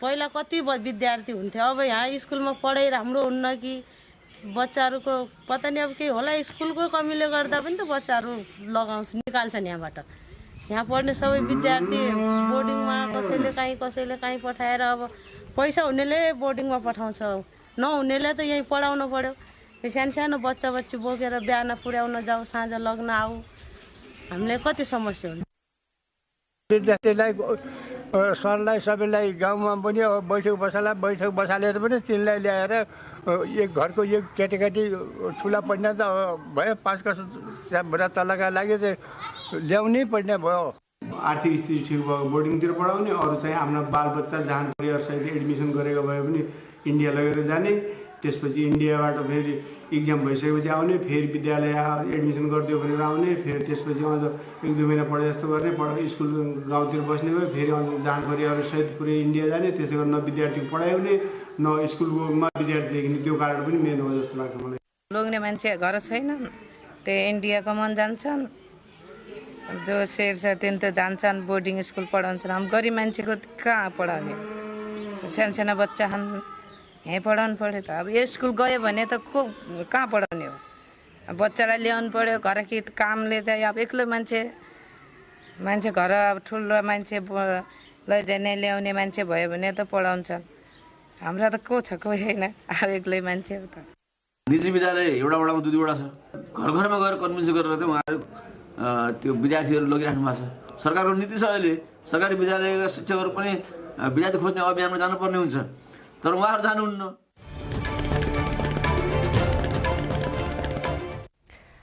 Low enrollment in public schools has prompted the government to move forward with a nationwide school merger plan, an approach it says will help optimize resources and improve the quality of education.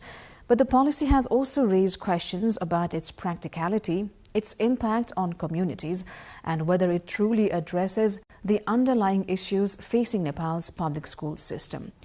To help us understand the implications of this decision, we are joined by Dr. Seshkanta Pangeni, who is Associate Professor at the Kathmandu University School of Education. Dr. Pangeni, welcome to NTV World News Hour. Thank you very much.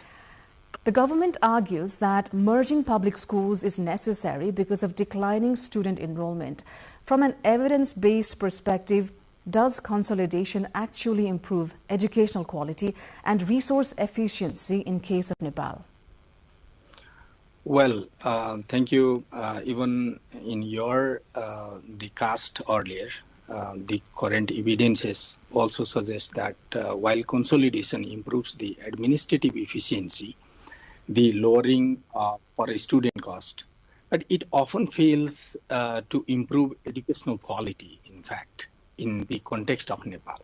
The government's efficiency, narrative, the narrative of efficiency is largely fiscal.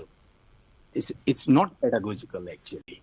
So, in the distinct, the differentiated topography of Nepal, economy of scale, this kind of argument fails, actually, this collapse, because international evidences the data from Nepal's different education policies and plans also show that when travel time exceeds 30 to 45 minutes, then learning outcomes flatline and then dropout rate spike. So these all things suggest us that merging schools to save the teacher's salary is false economy, in fact. So it pushes the most vulnerable students out of a school system entirely. So we are trading resource efficiency for educational equity, in fact. That is why we need to be serious in this, decision, whether we want to have a kind of trade on resource efficiency or educational equity. What practical challenges do you foresee in implementing school mergers, particularly regarding infrastructure, teacher placement and transportation for students in rural and hilly areas, as you mentioned topography as well? Yeah, like, 30-minute walk standard is often bureaucratic, It's a bureaucratic fiction in the hills, actually. The reality is a logistical, nightmare that infrastructure cannot yet support. If we talk about infrastructure, we are closing local schools before building the promise that big schools. Most recipient lacks, the classrooms, sanitation, especially for girls, and hostels, and absorb new students that are going to be merged. And when we talk about teacher placement, we actually lack the clear legal framework of this type of staffing, because some kind of politicization to transfer rather than the merit basis practice.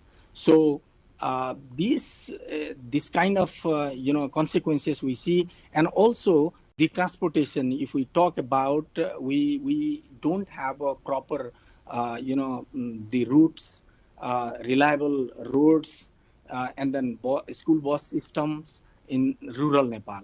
That is why the transportation, it's very difficult, and the transportation means the walking longer. So how can we compromise students walk longer with the transportation concerns? So this is why it's very difficult. And recently I visited the Taplejung, very remote area, and they shared very sad story that one student died in the river because there was no breeze, and then the student has to walk longer because of the merger. So this kind of very brutal situation we are experiencing in our different locations. Dr. Pangeni, you did highlight on its impact, in fact, on the vulnerable communities. Do you think this will unintentionally widen disparities?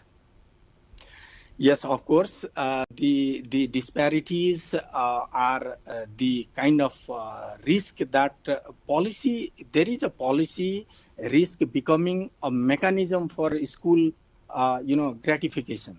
So, unintentionally, systematically excluding girls, Dalits and children with disabilities. We are not fair in this regard if we want to force the policy implementation. So it's very critical that we need to take care not to have a kind of distance penalty for girls, So also we need to take care of whether this kind of concerns, widening the disparities. So we need to first be sure what's wrong and what's right. It's not only the concerns of teacher's salary and resources.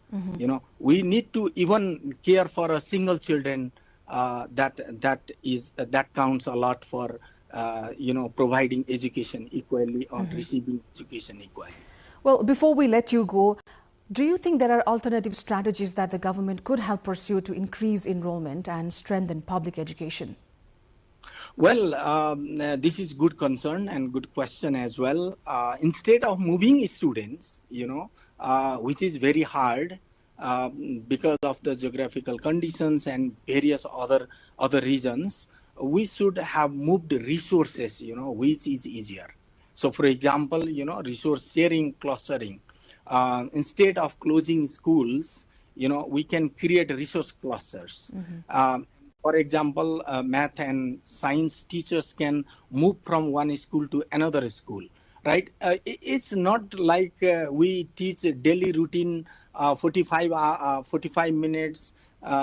What we can do is, in one school, today math teacher teaches and science teacher goes to another school.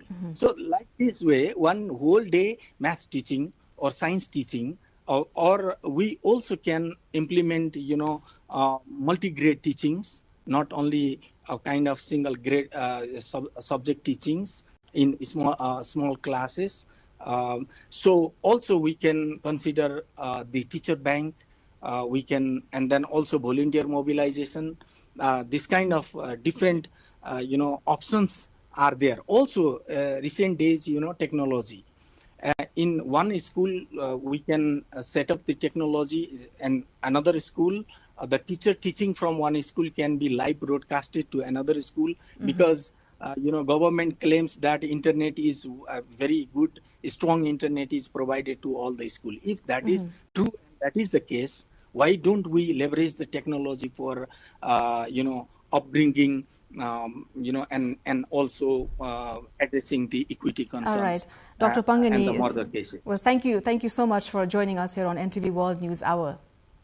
Welcome. Thank you very much remembering me and allowing me to share these all thoughts. Thank you. Thank you. Right, the government has announced that September 8 will be observed every year as Gen Z Martyrs Day. According to government spokesperson and Minister for Communication and Information Technology, Jagadish Kharel, the decision was made at a cabinet meeting held this evening at the office of the Prime Minister and Council of Ministers in Singhadarwar.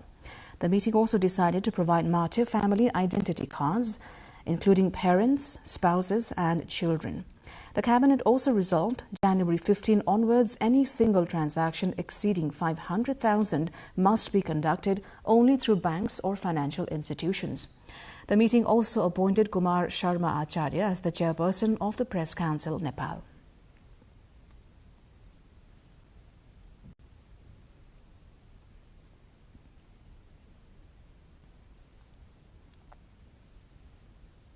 दुई 2082 भदौ 23 र 24 गते भएको Gen Z प्रदर्शनका क्रममा मृत्यु भई शहीद घोषणा भएका व्यक्तिका परिवार, आमा, बुबा, श्रीमान, श्रीमती, अविवाहित छोरा र अविवाहित छोरीलाई गृह मन्त्रालयले फोटो सहितको परिचय पत्र उपलब्ध गराउने र प्रत्येक वर्ष भदौ 23 गतेलाई जेन्जी शहीद दिवसको रूपमा मनाउने निर्णय भएको छ।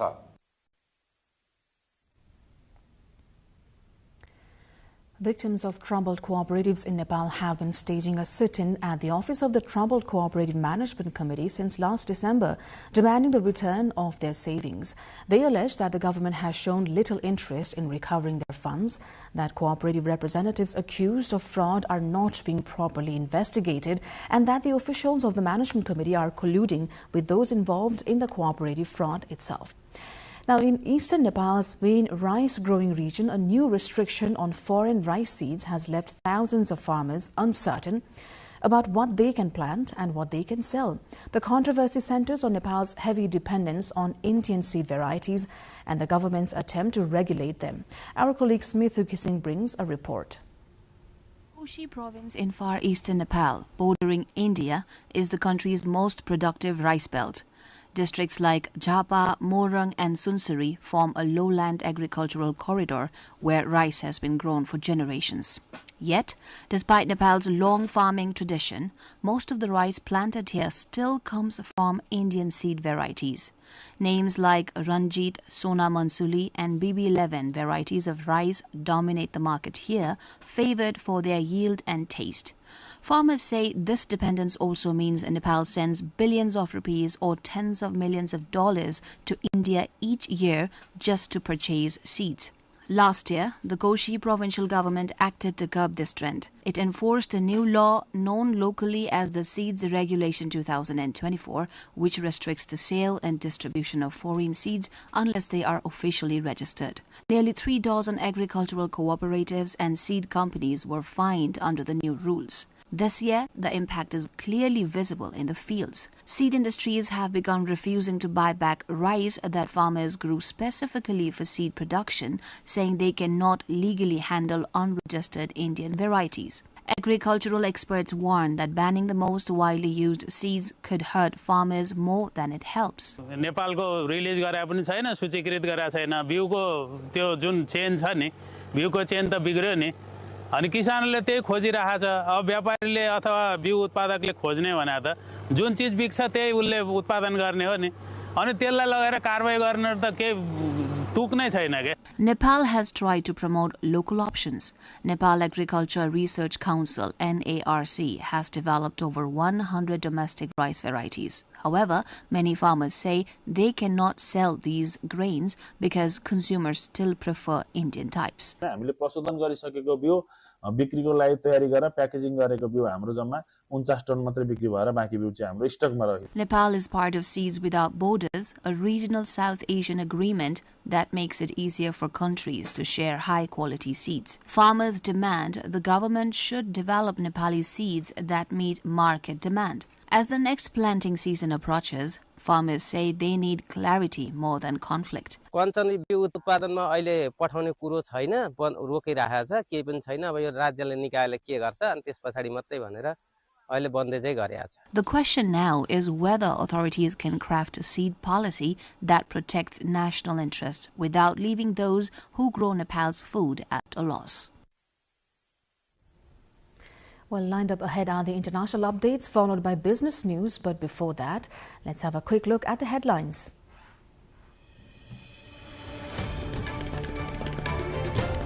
Election Commission of Nepal prepares to enforce Code of Conduct from the first week of January for National Assembly and House of Representative elections. Code to emphasize green election. Nepali Congress schedules Central General Convention. Party to complete membership distribution by 6th of December. The world marks 38th AIDS Day with growing concern. Global progress against HIV is slipping. Vulnerable groups hit the hardest by cuts to HIV programs. Nepal government plans to merge over 15,000 community schools with low or zero students from next session.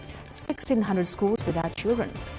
Death toll in deadly flooding and landslides across Asia crosses 1,000 mark. Sri Lanka and Indonesia hardest hit. And Nepal loses the final of ACC Under-19 Men's Premier Cup to UAE by 27 runs. Nepal to next play in the Under-19 Asia Cup in UAE itself.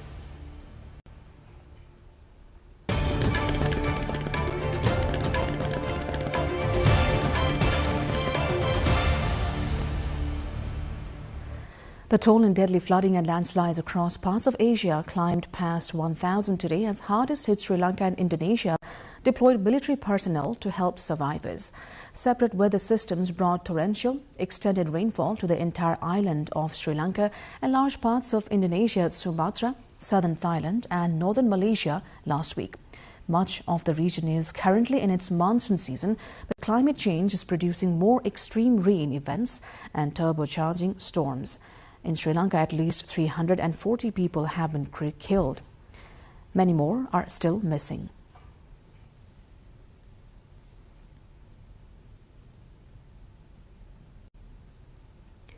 U.S. Secretary of State Marco Rubio has said talks with Ukraine over a deal to end the Russia-Ukraine war were productive, but there's more work to be done.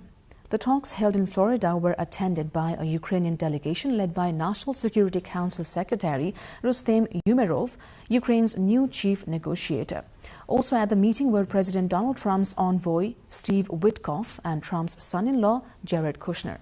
Witkoff is due to travel today to Moscow for talks with the Russian side.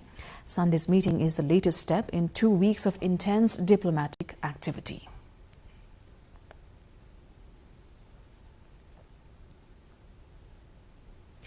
Airbus fleets were returning towards normal operations today after the European plane maker pushed through abrupt software changes faster than expected as it wrestled with safety headlines long focused on rival Boeing. Dozens of airlines from Asia to the US said they had carried out a Snap software retrofit ordered by Airbus and mandated by global regulators after a vulnerability to solar flares emerged in a recent mid-air incident on a JetBlue A320.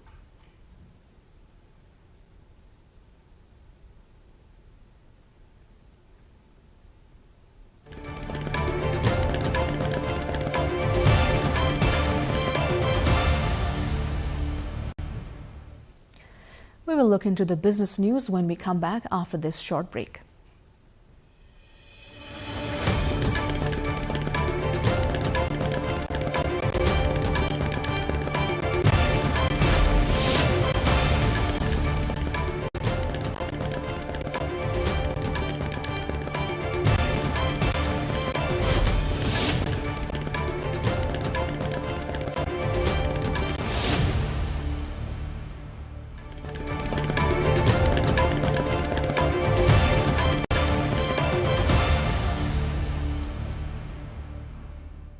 The Nepal Stock Exchange closed slightly lower today, with the NEPSE index ending at 2,645.24, down 4.28 points or 0.16%. Trading remained active across the market. Total turnover reached 4.71 billion rupees, with more than 10.8 million shares traded from 325 companies. Market movement was mixed, with 124 stocks advanced, 126 declined, and 8 remaining unchanged.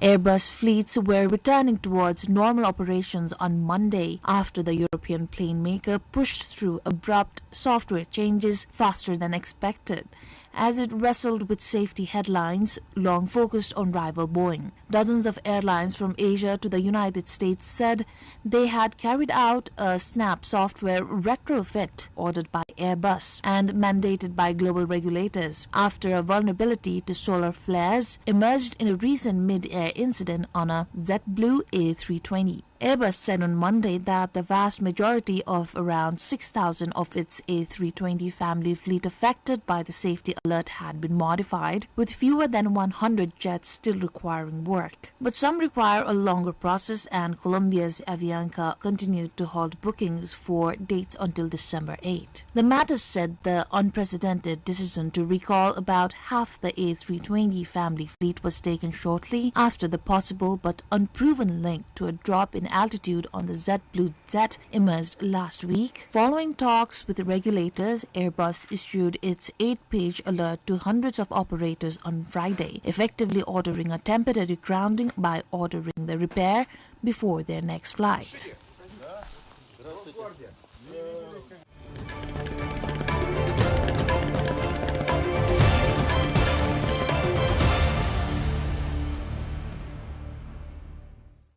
A rare magnum of Dom Perignon, vintage 1961 champagne, served at the wedding of Lady Diana and the Prince of Wales, now King Charles III, in 1981, was set to go on auction on December 11 in Denmark. Head of the wine department at the Danish auction house said it is recorded in history that only 12 magnums exist and that this is one of them. Speculating on the bottle's potential buyer, he added that it could be a classic wine collector who finds it amusing to have this bottle in their collection, but also a collector of royal items. The bottle is estimated to be worth between $77,600 and $93,000.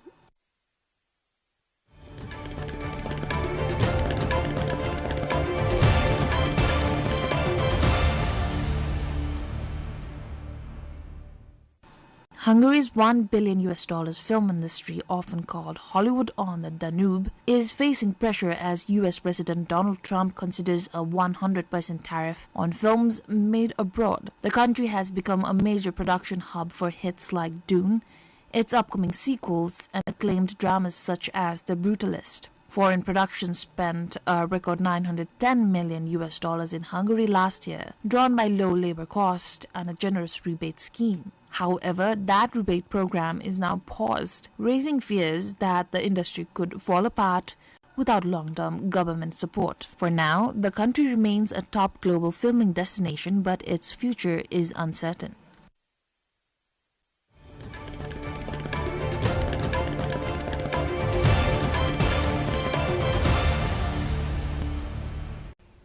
And time now for sports update.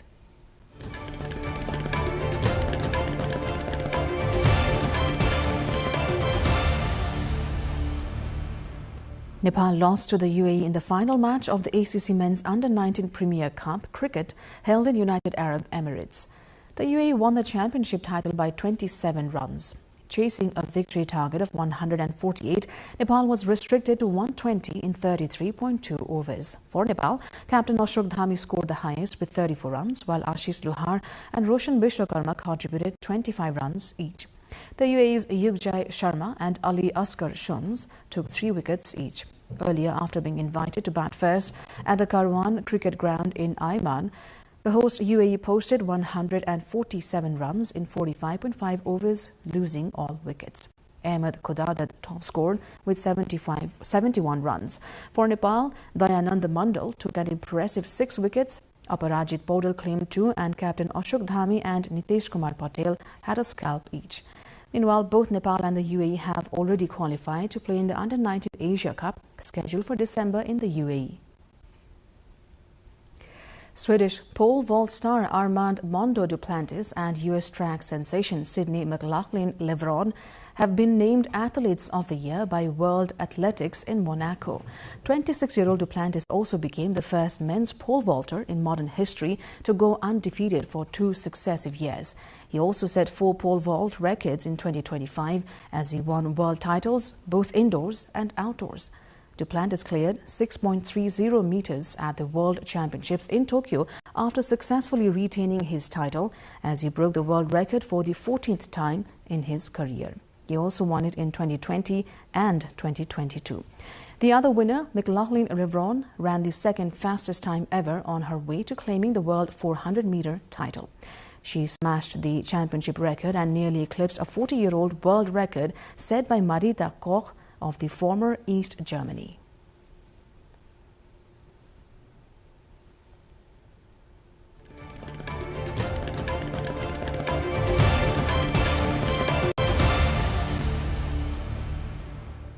And now the weather updates, first from across Nepal and then the world.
And before we wrap up this edition of News Hour, let's have a quick look at the headlines once again.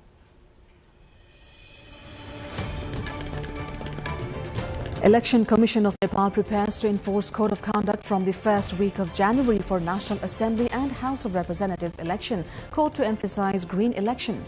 Nepali Congress scheduled Central General Convention, party to complete membership distribution by 6th of December.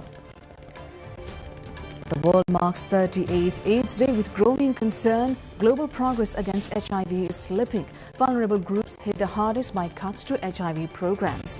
Nepal government plans to merge over 15,000 community schools with low or zero students from next session. 1,600 schools without children. Death toll in deadly flooding and landslides across Asia crosses 1,000 mark. Sri Lanka and Indonesia hardest hit. And Nepal loses the final of ACC Under-19 Men's Premier Cup to UAE by 27 runs. Nepal to next play in the Under-19 Asia Cup in UAE. And that is all for the moment here in News Hour. Do join us on our social media pages and also visit our official website nepaltelevision.com for more news and information. I'm Sarah Sapsanamarai. Thanks for joining. Good night.